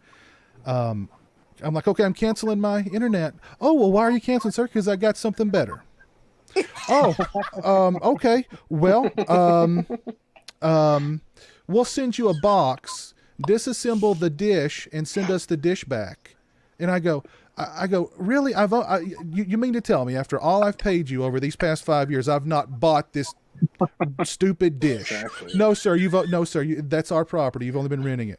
And then she goes, and if it's damaged in any way, we'll have to charge you to repair it. And I go, son, this is it. This is the last. They're going to be like, when they get the thing, oh yeah, it was damaged, $500. So I take that thing down. They literally, they sent me a box. The box had the instructions. I'm tearing that thing down. It's covered in bird poop. Oh, man. Of course, I'm not going to clean it off for him.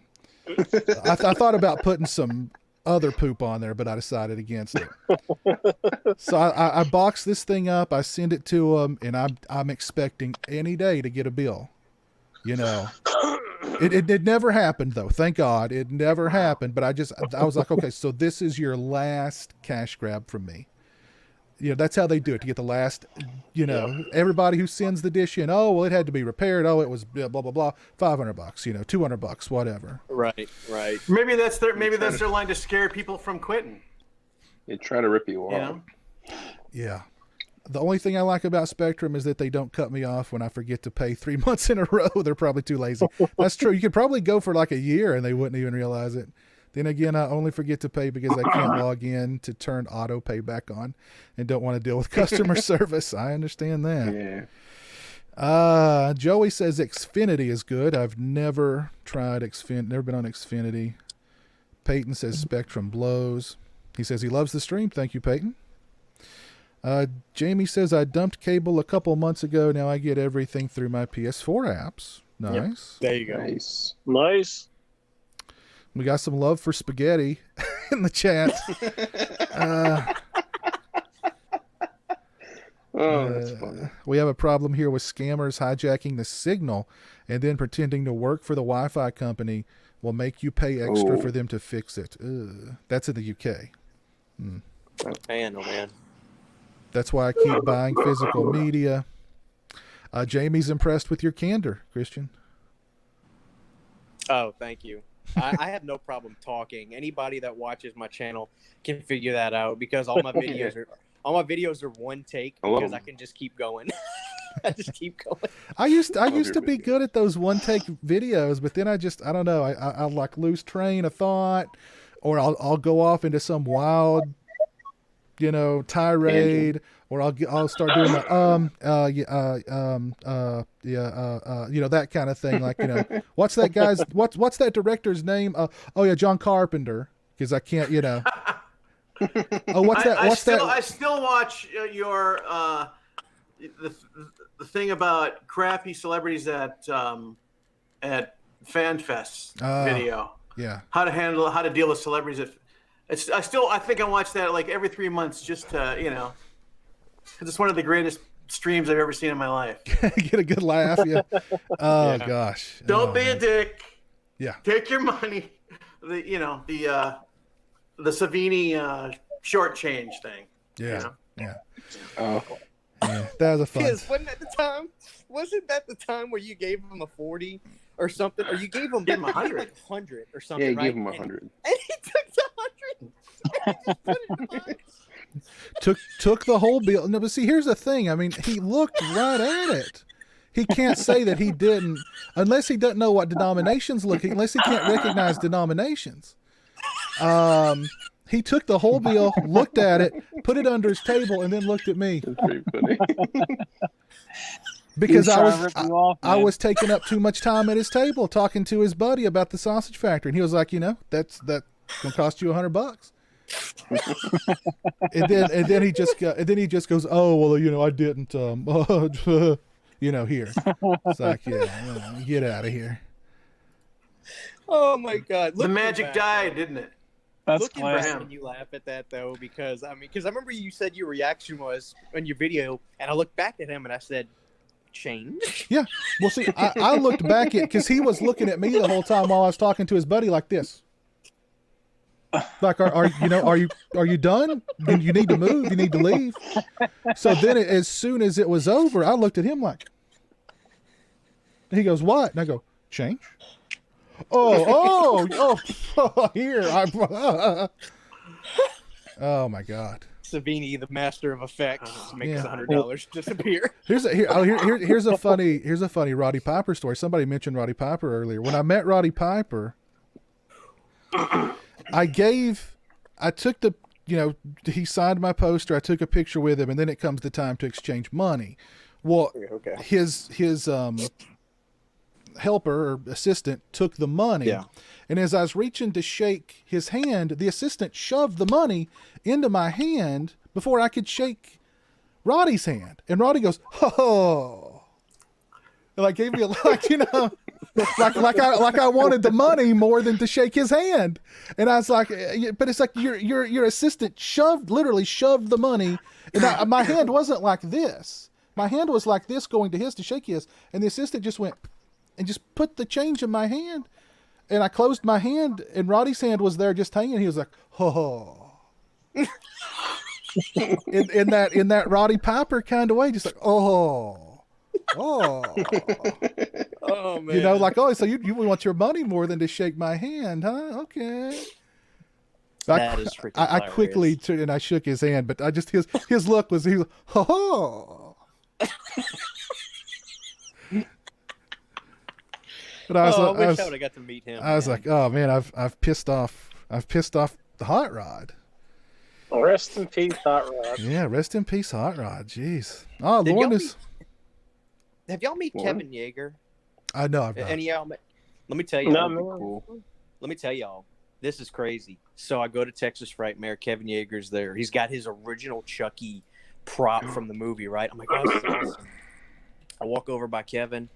I take the picture with him, and I usually try. I feel it out. Okay, whenever I go to take a picture with somebody, I see their posture. If I see them go to put their hand on my shoulder to make the picture look well and get a good frame, I'll take my hand and kind of go around their side like that. I don't reach pretty low or nothing freaky like that, but I just put my hand around to make a good picture.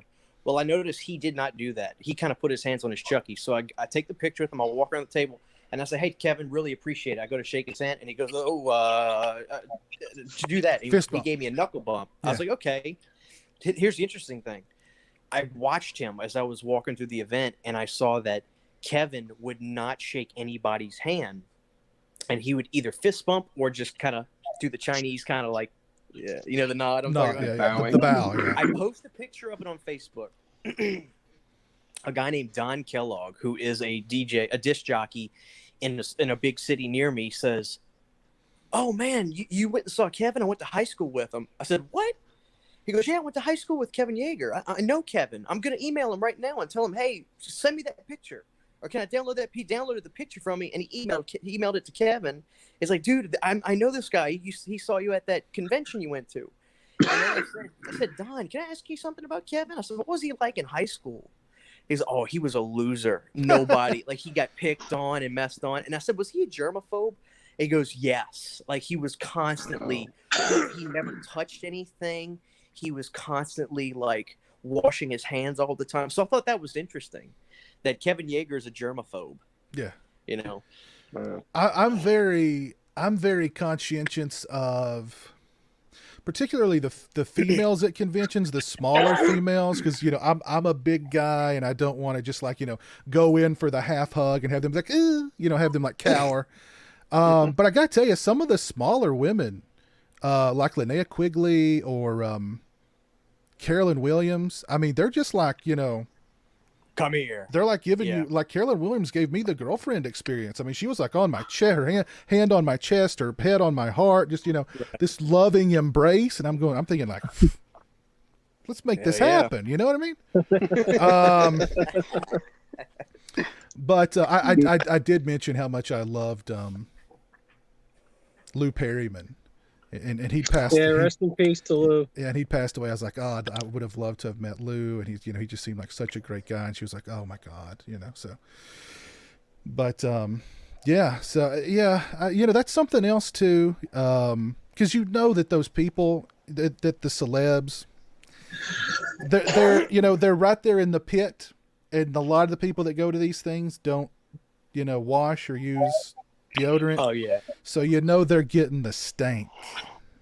Oh, you know what I mean? They're getting that straight stank. Oh, there's some rough riders at these conventions, man. Some Lord. more fans are dirty. Party started.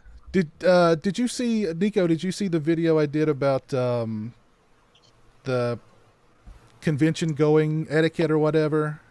Yeah. Maybe Oh, yeah. is that the same one that you're talking about? Oh, okay, yeah. Okay, yeah. Yeah, that's the one where I just beg people, wash. Just take a shower. Yeah. Deodorant, soap and deodorant are not expensive things. Why would you? I don't understand it, because they know they're going to be surrounded by people. They're going to be hot. Why, why? It's like you purposefully did not bathe for 2 weeks before you went into that. Hey, Piz, I've showered every day since I've seen that stream. You should. I mean, you should. It was a big influence on me. You should. Yeah, Hey, y'all every check- day since, man. And Nico, what? y'all check this out. Nico, this is no lie. Okay? Every year at Texas Frightmare, I see Charles' band, the Full Moon booth. But Charles is never behind the booth. He's always walking around, right? I go to the little boys' room in the middle of me and my wife are there. I'm like, City, I'm going to the restroom real quick. She goes, okay, I'm going to be by such and such. Just come find me. I'm like, all right. I go in the bathroom, and next to the urinal next to me is Charles' band taking a piss. And I kind of look up, and I go, hi, Charles. And he's like, oh, how you doing? How you doing? And then he pees, and he doesn't wash his hands. Oh, God, oh, Jesus. How's that for a Full Moon feature for you? Oh. I've told my story of talking to Warrington Gillette at a urinal. I won't go into that again. But Lauren, how's it going, man? I'm tired, dude. How are you? Pretty good. How was your movie tonight? It's the best thing I've seen so far this year. What was it again? Relic, What country is it from? Australia. Although before you pick on me, among its producers, it has Jake Gyllenhaal and Joe Russo, so it's not exactly obscure. Okay, well, if it's not Blumhouse, I'm not watching it because it's not real horror. I would expect no less. Yeah, it's not real horror if it's not Blumhouse. No, Listen. I don't care about your movie. Okay. that's fine. Oh gosh, Fine. what's the one I just watched that's so good I've completely forgot the name of it? You Should Have Left. That is horror. Oh, God. That is true horror. Thank you, Blumhouse. Well, Piz, they gave it away in the title, man. Hey, man, you want to watch this movie? No, you should have left. Exactly. Yeah.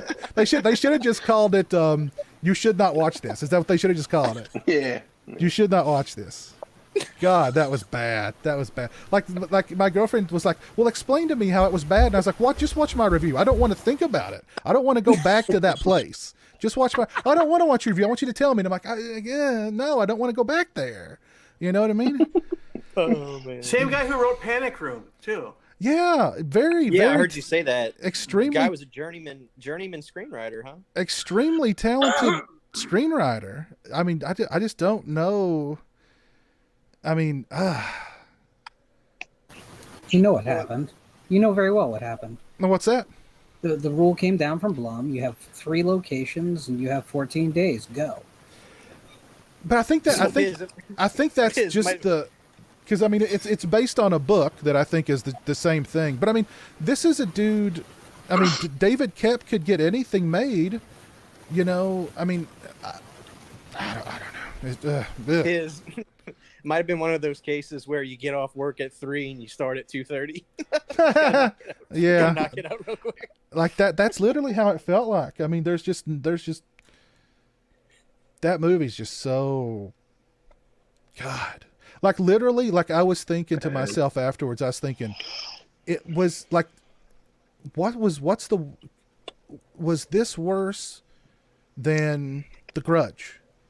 And like I kept going back and forth but I mean, honestly, I think this was worse than The Grudge. Don't tell me that because you're gonna make me want to go see it. It's not even like funny bad or entertainingly bad. Like I kept kind of hoping that Kevin Bacon would just start going over the top with it and just start getting really cheesy with everything, but he doesn't even do that, you know. And there's no chemistry between him and Amanda Seyfried. I mean, they're just like complete strangers, and you know, oh God. I'll still support anything Blumhouse. I mean, you know, I'll still support anything Blumhouse. Me too. That's only because Run Sweetheart Run hasn't come out yet. Well, that will break you. But see, so this is what I'm saying, Piz. They're not even hiding it in the titles. You should have left and run. Yeah. I mean, I think Bloom is like, you know, I don't know. It's like he's making a statement here. I don't know. I mean, even with Halloween Kills, he's like, hey, it's all right. Yeah. Yeah, it's not bad. Yeah. Would I watch it again? Nah. But it's all right. So, you want to hear something funny? I heard as a rumor, this might not be true. I want to preface this, that this is not from any inside information. I heard that the long-awaited Halloween Kills teaser that's coming next month is like 85% scenes from Halloween 2018. Wouldn't surprise me. Wouldn't surprise me. Oh, that sucks. So when you get it, you're going to be like, what? I'm sure you'll still get a bunch of trailer reactions from YouTubers. Piz, what is it when they go on screen? Their thumbnails are. The thumbnail's always like, you know what I mean? Well, that actually sounds like a true teaser if there's no footage from the movie in it. That's right. That's every thumbnail from now on is going to be me going. That's every single thumbnail. Those are the thumbnails that seem to get clicks. I mean, hey. I just can't get over it. Jason Blum, dude. How was Halloween Kills looking? That's pretty good. You know, it's all right. It'll be all right. I guess. I don't know. I don't know anything about these horror movies. Y'all realize by the end of all this, Charles Band will be the last man standing. Yes, you're right. You're right. All this bootlegging going on. Charles Band will be the last man standing at the end of the horror apocalypse. They'll be like, well, everything's gone. What's left? And there'll be Charles Band standing there holding Puppet Master going, or like a bootleg of I Spit on Your Grave. Who's it on top of that mountain? It's Brian Usna. That's who it is. Yeah. I'm down with Usna. So Lauren, what's your plans for the 4th, man? Sleep through most of it at this point. So did you watch a double feature tonight? I did. Was it Raiders and the new movie? Yep, it was Raiders of the Lost Ark was the early show, and then Relic was the late show. And this was a drive-in, right? It was. So It still is. I just left it. How was that? I didn't burn it down on my way out or anything. How was that experience? So I've seen. I went to a drive-in 2 weeks ago as well, and I won't lie to you. I think it's cool, but it's not really the best way to watch a movie. So I mean, it's cool because it's the only option right now. It would have to be something that is kind of a like a party atmosphere film for it to really work for me otherwise. But I'm just so hungry to go see new films on big screens that I don't really care right at the moment. Well, let me How recommend. does the audio work in those? Is it radio stations or is it speakers right outside your car windows? That's a good question. Radio There's stations, no more. isn't it? Yeah, it's radio stations. So I actually went out and bought a boombox, like an old school boombox with a cassette deck and a CD player on top. Because to be honest with you, it kind of just felt good to buy that anyway. You can do you can go through your car stereo, but then you're leaving your accessories on for the whole night and for a double feature. Yeah, it's not good. My old O2 F-150 would be passed out by the end of a double feature, man. I'd be pushing that sucker home Fred Flintstone style. Yeah, well, those of you who show up in the pickup trucks need to be aware that you have to either park in front row or like 3/4 of the way to the back. That's right. No, but you're forced to. So I mean, yeah, I wouldn't recommend doing the truck thing. I just wouldn't. Is there a latency issue with the radio? It's pretty spot on. With radio is pretty good. Now, people who decide to use their cell phone to grab the radio station, there's a delay. So, and you hear that because you'll hear all your neighbors' sound as well. But as long as they're all using radio, it's not bad. It's just Lauren, I want to issue an open challenge for you to watch and review You Should Have Left. You saw The Grudge. You saw The Grudge. I did see The Grudge. Yeah, but he was excited for The Grudge. I was. The trailer for The Grudge was the best. The trailer for The Grudge was good. In like 10 years. And then the movie is like one of the worst things I've ever seen in theaters. And that was a good trailer. I want to get a hold of whoever cut that trailer together because that person must be a brilliant filmmaker. Like, that guy needs a contract. Just to do everything from now on. Charles Band cut it. Charles Band isn't hiring anyone at this point.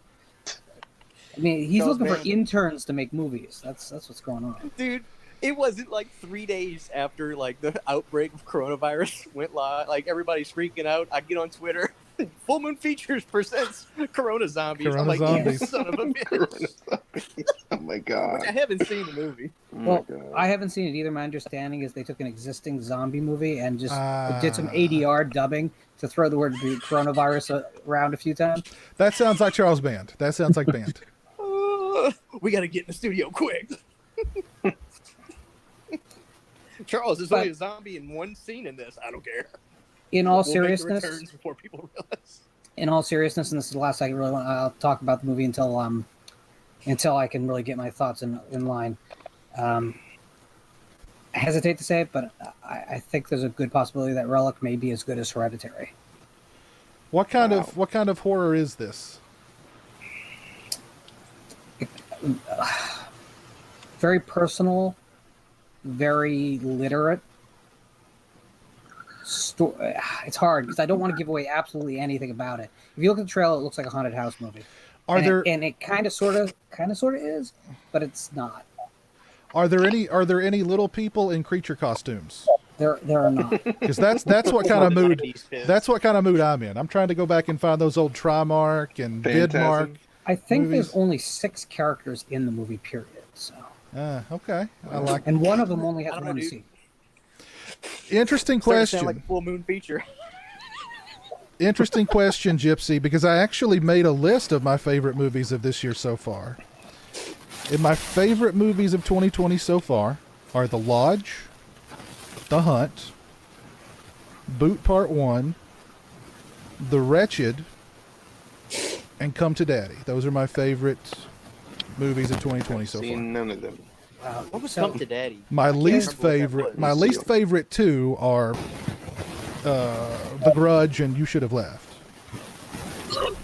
So for everyone thinking we're so different, I mean, my best of list, and I've not yet put Relic on it, but it's probably going to lead the list now.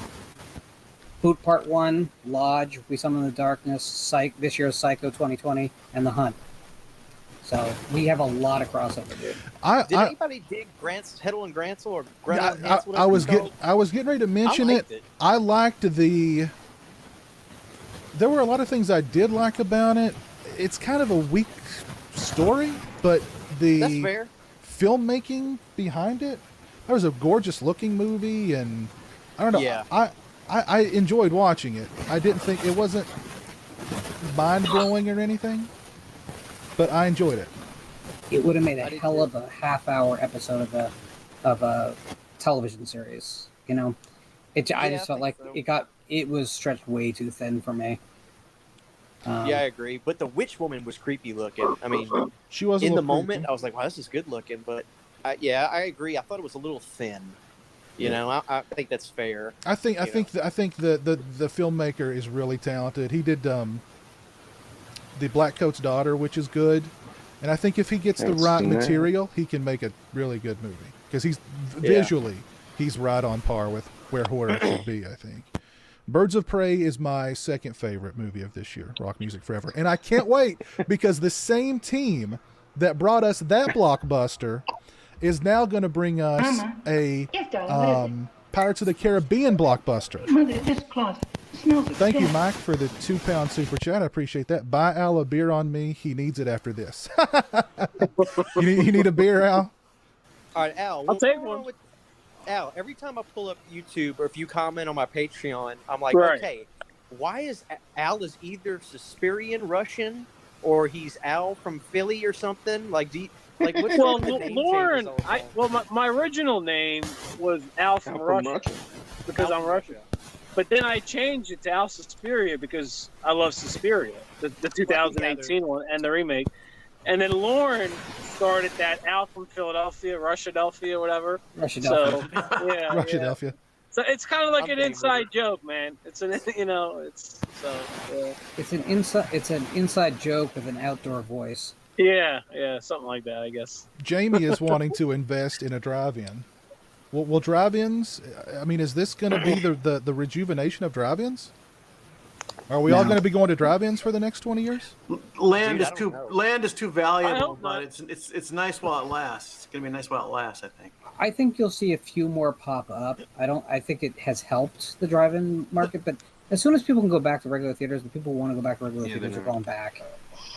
There's a lot of things that are inconvenient about the drive-in experience. There's a lot of things that are very cool about it, but. I've wanted to go to a drive-in for so long, but then when I start to think about it, like sitting in the car the whole time and you bring lawn it's chairs. heaven, man. It's heaven. Okay.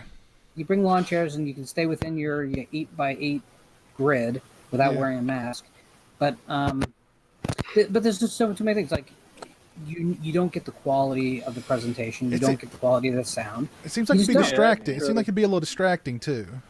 Yeah. Oh yeah, absolutely. And there's always some kid playing frisbee remarkably close to you. And yeah. Like swatting mosquitoes away from you, and dude, that's what I'm saying. Being in Louisiana, I just don't see that being a thing. Dude, it's so humid. If I walk outside right now, I'll sweat in a minute because it's so freaking. I gotta get out of here, man. It's a swamp. Yeah, I used to live there. I lived there back in the '70s. And I remember it being like, it'd be like early May, and it'd be like 64 degrees outside, and I go, why am I sweating? It's only 64 degrees outside. Damn humidity, dude. Yeah, humidity's a killer, man. I have a friend who lives there, and he said it's pretty hot. Chris, they shot a lot of horror movies down in Louisiana, didn't they? Like Hatchet? Was it Hatchet? Texas Chainsaw 3D, I think, in Shreveport. Yeah, they did Texas Chainsaw 3D, I think, in Shreveport. Yeah, and yeah. I remember seeing stuff on the internet like being extra in this movie, and I'm like, who wants to be in this stupid movie that they're talking I about? seen it too. I submit it, but I guess I wasn't good enough. So whatever. B Junior. There were a couple people in the chat like, get B Junior, get B Junior. B Junior sent me a link. He was like, hey, they're calling for extras for Halloween Kills in North Carolina. North Carolina. He was like, I'm doing it. You should do it. And I'm like, eh. The next thing I know, he's like in the movie. He got a role. Did he really? Wow. Yeah. He's like orderly in the movie. So maybe Halloween Ends. I don't know. Maybe you'll see me in the background of Halloween Ends going, or. I'm rooting for you, Piz. Go ahead, man. Piz, if you were an orderly in a Halloween movie, what are you, 6'4", right? 6'4". If you were in the movie, he's 6'6". listen to me, Piz. If you were an orderly in the movie, you would be so distracting. I could see everybody in theaters going, damn, look at that big, tall son of a bitch. or maybe they'd be like, we got to get Michael to kill this guy, to show how powerful Michael is. We'll get him to kill Piz. And you talk about some ham acting. Like, no. I'm making it. I'm making it right in with that. I'm making it series. memorable. That guy from Troll 2, like, oh my god, that'll be me. Yeah. Oh my, he's stabbing me. Ah! Oh my god. Terrible. Oh my god. Jason Blum, how did that do? Pretty good. Yeah.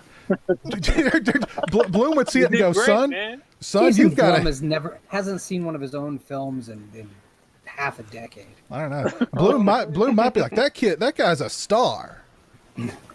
I need him in my next 10 movies. Or he might be like, hey, Piz, I have some pocket change. You want to make a film direct to streaming for me?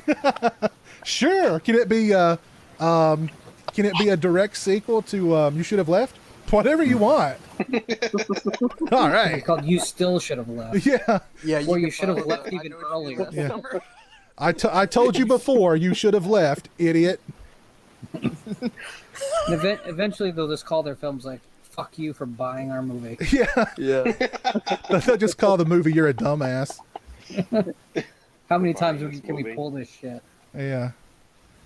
Oh, jeez. Isn't it weird, though? 3 now available on audio. Seriously, like 8 years ago, Blum was untouchable. Yeah. Blumhouse was an untouchable studio. They were ruling the market. No one would ever have made fun of them. Ever. How mighty have fallen. They did a good job with The Town That Dreaded Sundown. Was that Blumhouse? That was Blumhouse. I need to revisit that one because I didn't like it the was first really time I good. saw it. I liked it. Well, it's like they were renegades, man. Like they were coming up. They were going against the grain, and I wonder like what a round table of Blumhouse was. Like you said, like what was a round table Blumhouse like 10 years ago as opposed to now? I'm sure it was very Corman-esque. They were like, okay, you're a talented person. Here's X amount of money. You've got X amount of time to make your movie. Make it the way you want. Just don't go over budget or over schedule. Hiring like young filmmakers to do, this show Into the Dark. Is it Into the Dark? It's like an anthology show where they're all standalones. I mean, has anyone seen any of those? What they've been doing is they've been buying independent features, cutting them down, and releasing them as episodes of that series. This is too thought provoking. Let's simplify it. They do a lot of acquisitions these days just because the Blumhouse name will sell copies. Although I don't know how long that's going to go if they keep down this road. I mean, dude, look at A24. Now these guys, they're the exact opposite. They want to make films that are intense, but like make you think. They're so untouchable. They're like, hey, you remember that guy Adam Sandler used to make good movies? Hold my beer. I'm gonna put him in a really good movie, and they do. It's like Jesus Christ. Is Cinestate just done now because of that one dude? I mean, are they done, or what's going to happen with them? I can't imagine. Because I know they've got other projects in the works, but I mean, what's going to happen, Well, don't do the crime if you can't do the time. I just feel bad for everyone whose projects are now tainted forever. I mean, what happens? What about those sisters, Lauren? I remember somebody saying something about sisters. I heard they're not very nice. Put it that way. So they were at a convention I was at, and I walk up to every table that doesn't have people at them just to see the what's laid out in the tables, and you could not get anything individual. You had to get both of them, and it was $80 no matter what. Oh, and it's like I haven't liked any of your work enough for like 40. But they were really aggressive about this. If you weren't interested, move along, get out of our site, kind of thing. Yeah. Wow. Yeah. Well, but I mean, what if they? I mean, I saw what was that one? What was the one movie with? Dead Cheerleader in the Trunk. No, was it American? Was it American Mary? That's a title. American Mary was their second film. Yeah, I remember thinking American Mary was okay, but I've not seen anything else from them. Only because of that lead performance. Yeah, Catherine Isabel. Yeah, I mean, you take her out of the movie, there's not much left. Didn't they direct a sequel to Eyes? What's the movie with Kane in it? The slasher thing. Didn't they do Rabid? Yep. Oh, did, which I heard that was They remade awful. Rabid. Heard that was awful. Yeah, I've never seen it, but Heard it was good. Piz, everybody can shoot a 3 once in a while. You know what I mean? So That's true. Yeah, that's true. Yeah, but the problem is, shooting a 3 isn't a bad thing unless you're talking about bowling. Well, yeah. But I don't know. They seem to like come out of nowhere without any kind of, documentation, and we're like, here's new horror masters. See No Evil 2. That's right. Yeah, Rock Music Forever. See No Evil 2. I do like that movie. Not seen It's it. way better than the first one. I'm not saying it's a seen it great either. movie, but it's way better than the first one. The They, first one's a they've done a WWE. hell of a job of branding themselves. They really Yeah. have. And hey, look, Well, they've made a lot more movies than I have. So, whatever. But I just I They think may that- not be making any more. Well, I don't know. dude, nobody's safe. You better not fart in public, or otherwise you're gonna be gone. oh my god. nah. Listen, just go out there and tweet every day about how much you hate Trump, and it'll never catch up to you. Well, Did y'all see that video about that one girl who's crying because she lost her job, but she was going on Twitter saying like, "I'm gonna kill Republicans." I was like, "What did you expect, you crazy fool? What's wrong with you?" I did. Yeah, that was So- like the most ridiculous thing I've ever seen. Did any of you follow what happened today with the band Trapped? This is Uh-uh. far No. fun. This is far What What fun. happened with Trap? What happened So now? Trapped have this habit of putting out really dumb political tweets that are like just asinine. So basically, they pissed off a bunch of libertarians who just started trolling them hard as one-hit wonders, as new metal. It's all of it. They just went hardcore after them, and so apparently the lead singer, but it was under the band name, tweeted back that he was going to ban all libertarians from Twitter. So they just erupted on him. I mean, it's the funniest, cruelest tweets back ever. But I mean, when's the last time you even thought about Trapped? I don't think I've ever thought 2003 about for it. me. Piz, listen to Oh, you Piz should listen right to that. now.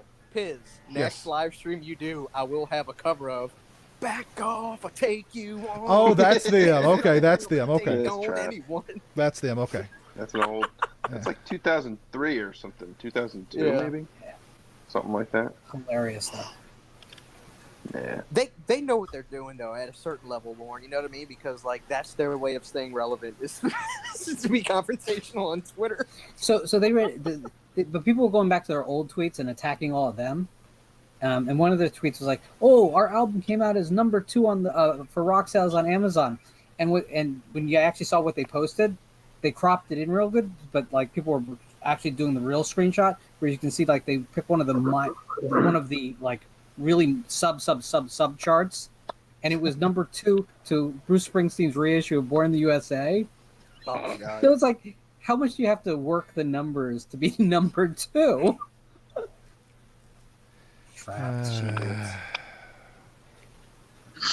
This is not where you belong. I remember. I remember the song. I didn't remember their name. Didn't ring a bell. They had a couple. I mean, that one album had the majority of their hits, but then they had that one song after the next album. It was called "Stand Up." Yep. You know, Stand up. I and then remember they that. got Oh my god. they got in trouble because they were going on Facebook and taking like viral videos of like guys playing piano and singing and doing all this really crazy cool stuff. But you know, there's this thing about like you're not supposed to just rip a video and share. You're supposed to hit the share button. That way, the original creator of that can get their revenue and stuff. And they got caught doing that. And then their response was like, "Man, F y'all, man. I ain't worried about it." Yeah, that pesky copyright thing. Oh, Toronto Freddy, Christian actually did a Dream Warriors cover. I played it at the beginning Yes, of I the just stream. heard that. Yeah, that was pretty good, Chris. The Dream It It Warriors. was really good. it was tough because I for the musicians listening, I drop tuned it a full step because Wow. Dokken, he gets up there. I mean, Jesus, Yes. have mercy. And I was thinking about it. I was like, I'm going to have to tune this down a little bit. But I can't go too low. Otherwise, it'll sound like the Sledge version or like, you know, the down version of Dream Warriors. I'm like, I can't do that. But I had to try it. I love that song. You know. But now we got to get Piz's Trapped cover in there. Piz knows. Piz knows all about. Piz knows. Piz knows all about your moments. Oh, Decisions jeez. too That's high. good. Hey, Piz, I meant to ask you about the unsolved mysteries thing when they pulled your stream off. Yeah. Is there any way that any of that company that does that show would give you permission to? I thought about that. I actually went to their website and I thought, and I was just like, you know. Did they demonetize the video? They or did. did. Say, "Bro, what you doing?" They straight out blocked it across the world. Just blocked it. Yeah, Pip, I mean, Yeah.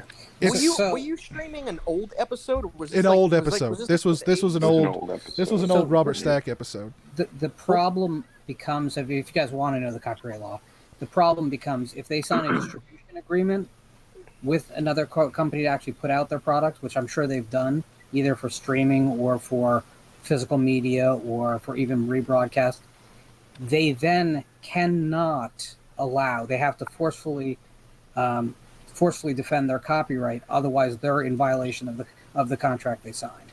Otherwise, you could sign 7 exclusive contracts.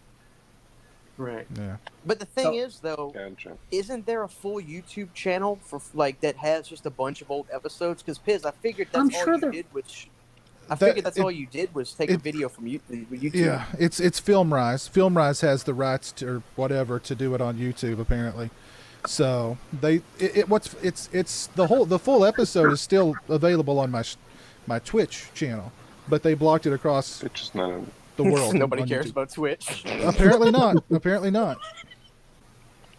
Apparently not. Well, that episode you did with that guy who did all the research and stuff for that one, dude, he had me on the edge of my freaking seat. He's really I mean, I good. was- yeah. Yeah, that was That was amazing.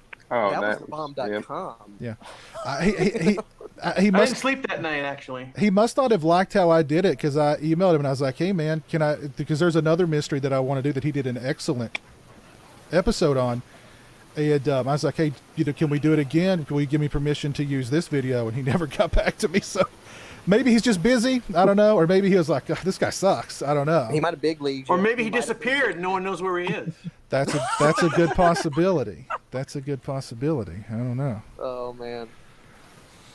Well, I love stuff like that though. I mean, you know, Yeah. I like a good live stream, but I think like a lot of people, we all have a certain amount of, you know, attention we're willing to give to this kind of stuff. Otherwise, we're like, oh, let me get up. I got to do something. But dude, I watched it, and it came on because Piz, I watch your channel frequently. So like, if I upload videos, a lot of times I'll keep them private, and then I'll watch them on my TV or something. I'll listen to make sure I didn't have any flubs in there or anything. And when the video's done, it'll go to one of your channels. It's usually yours, Piz. And that stream came up, and it was like, I think I even messaged you at like 3 a.m. I was like, bro, it was the cousin that killed him, because I was listening to the episode, and it kept me up because it was the letters. Oh, the Circleville letters. Yeah. Yeah. Holy That was creepy. smokes! You know, The second one, forget the second one creeped me out even more. But I do think that was a suicide. I do think it was. That was her name. Was it Marianne or the nurse? Oh, that was the first one I did. Cindy James. Was it? No, I'm talking about the Cindy second James. Yeah, Yes. that one creeped me. That one creeped me out. Yeah, Yes. that was a good. That's one of my favorite unsolved mysteries. The one I want to do next is a really good one. I'm gonna try and put it together myself. So, but it's a really good one. So, well, let's call it a night, guys. It's 3:00 in the morning. We've been going for 3 hours and almost 40 minutes. I'm off the ledge. Okay. Good. But we've had a lot of people hang in with us the whole time. Let's see. Aaron Lewis has been here pretty much the whole time. Jamie's been here almost the whole time. Aaron Lewis? Gypsy War, yeah, from Stained. He's a big fan of mine. You better be quiet when he's performing. You better shut up. You better not say a word while he's walking off the stage. Let's see. Gypsy Warrior's been here pretty much the whole time. Hey, Roland 666. Matt's been here pretty much the whole time. Peyton has been here just about the whole time. What's up, Jacko? Hey, Toronto Freddy. Love Toronto, Freddie. Brian Trash has been here just about the whole time too. Yeah, we've had a lot of people hanging in like for most of the stream. So, but yeah, thank you guys for tuning in. It's Thanks for the invite, man. It's great. Yeah, right Yeah, it on, was right fun. on. It was Seeing cool. you guys. Good times. Yeah, it was good seeing you guys. I'll play you guys out with some of Christian's Dream Nice. Warriors since you missed it earlier. If Nice. anybody's missed it earlier, I'll play you out with some Dream Warriors. Hell yeah. But until next time, you guys have a great one. We'll see you again real soon. Take Peace. care and peace. Thank you guys for joining me. It was a lot of fun. Great. Thanks. All right, take care, guys. Bye. See ya.